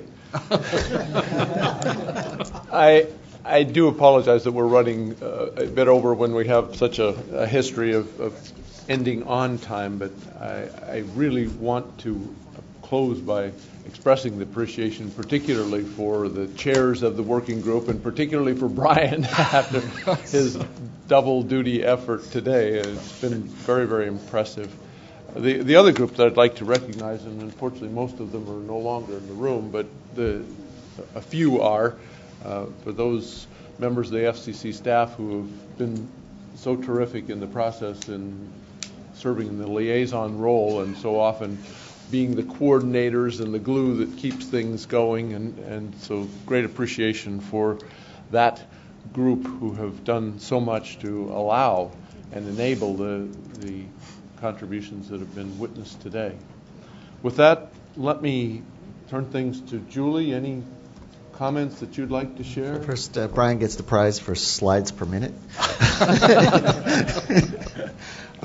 I just want to thank all of you for all of your work. I think in the last few years here, what we've asked the TAC to do is give us actionable recommendations. We aren't always able to implement all of them, but we really give a serious look and try to implement as much as we can. And the work that you're doing really does make a difference. And so I want you to know that it has meaning here at the Commission. You see the participation levels by the staff. And so our job now is to take all that you've given us and compile it and see what we can do. And knowing the chairman, his first question will be, what are the things that we can do? And the second is, can we do it now? So I really want to thank you, all of you, for your service, and thank Dennis especially for chairing the group and all of the hard work that I know went into this. And Walter as well. Yeah. If you're not going to wrap up, let me just do this. No, you're next on my list. Okay. If you put the slides back up. Okay, we're not going to have time to go through this. We are starting to think about topics for next year. We'll post this on the website. And Dennis and I are going to try to. In the years past, we've left a quarter slip by, waiting for March to begin a new year. So the new year is basically 3 quarters. We're going to try to work with the work group chairs to develop an agenda for next year and to start soliciting participation, try to get an early start on the next meeting. And most importantly, we have proposed dates for the next meeting. I've tried to align these with one exception with the current calendar dates we had for this past year. That one exception is March. March was a Monday, and we have an aversion to weekend dates, so I moved that to an available date. I know everybody will not be able to make all dates, but I'll send out a polling survey and try to get a consensus view on these. But I'm hoping, since these are relatively the same dates we had this year, that they'll work best for next year. Okay, Dennis, anything else? I will send you the topics. They will be on the website by tomorrow also. So, and these dates will be on the website by tomorrow also. And we will be, certainly there was a lot of input that was provided through just the last few days in some cases with the input, so we'll try to blend the new and additional recommendations that you have into this list, but this will be a starter list. And some of you have privately sent me emails too, and those are not all incorporated in this. So one final point, I'll echo Julie's comments. I've worked on several of the work groups. I know how intensively these activities have been. This is my job. This is your volunteer act. So I do appreciate the effort you've all put in. No, it's been phenomenal. And I would highlight today's new high in terms of the quickness with which our recommendations are acted upon. One of the amazing features of today's TAC versus TACs of yesteryear, when it was more of a debating society, now actionable recommendations, as Julie's talked about, are acted upon. And this is a new high water mark where action is being taken almost as we speak to send letters out and take actions. And I think that should be an incentive for all of us, that the chairman, the FCC, the team that are here really do take action. So I think that gives a lot of incentive for the working groups to work, because it's not work in vain. It is work that is actionable, and that does make, in the end, not being too dramatic, but it does make the nation better. The things that we're working on really are impactful at a national level and make things better for the citizenry of the country, and that's a very, very big thing that's being accomplished by this group. Towards that point, by the way, 7 minutes before this meeting began, the chairman had us post the smartphone recommendations up on our website, which I greatly appreciated, by the way. Yeah. So with that, I want to apologize again for running over. We'll try not to have that happen in the future, but I think this time it was worth it with the accomplishments that were represented here. And I do wish you all a wonderful holiday season, since it is that time of year. Thank you, one and all, and we will see you in the new year, if not before. Thank you. Please consult your directory and call again, or ask your operator for assistance. This is a recording. We've gone from what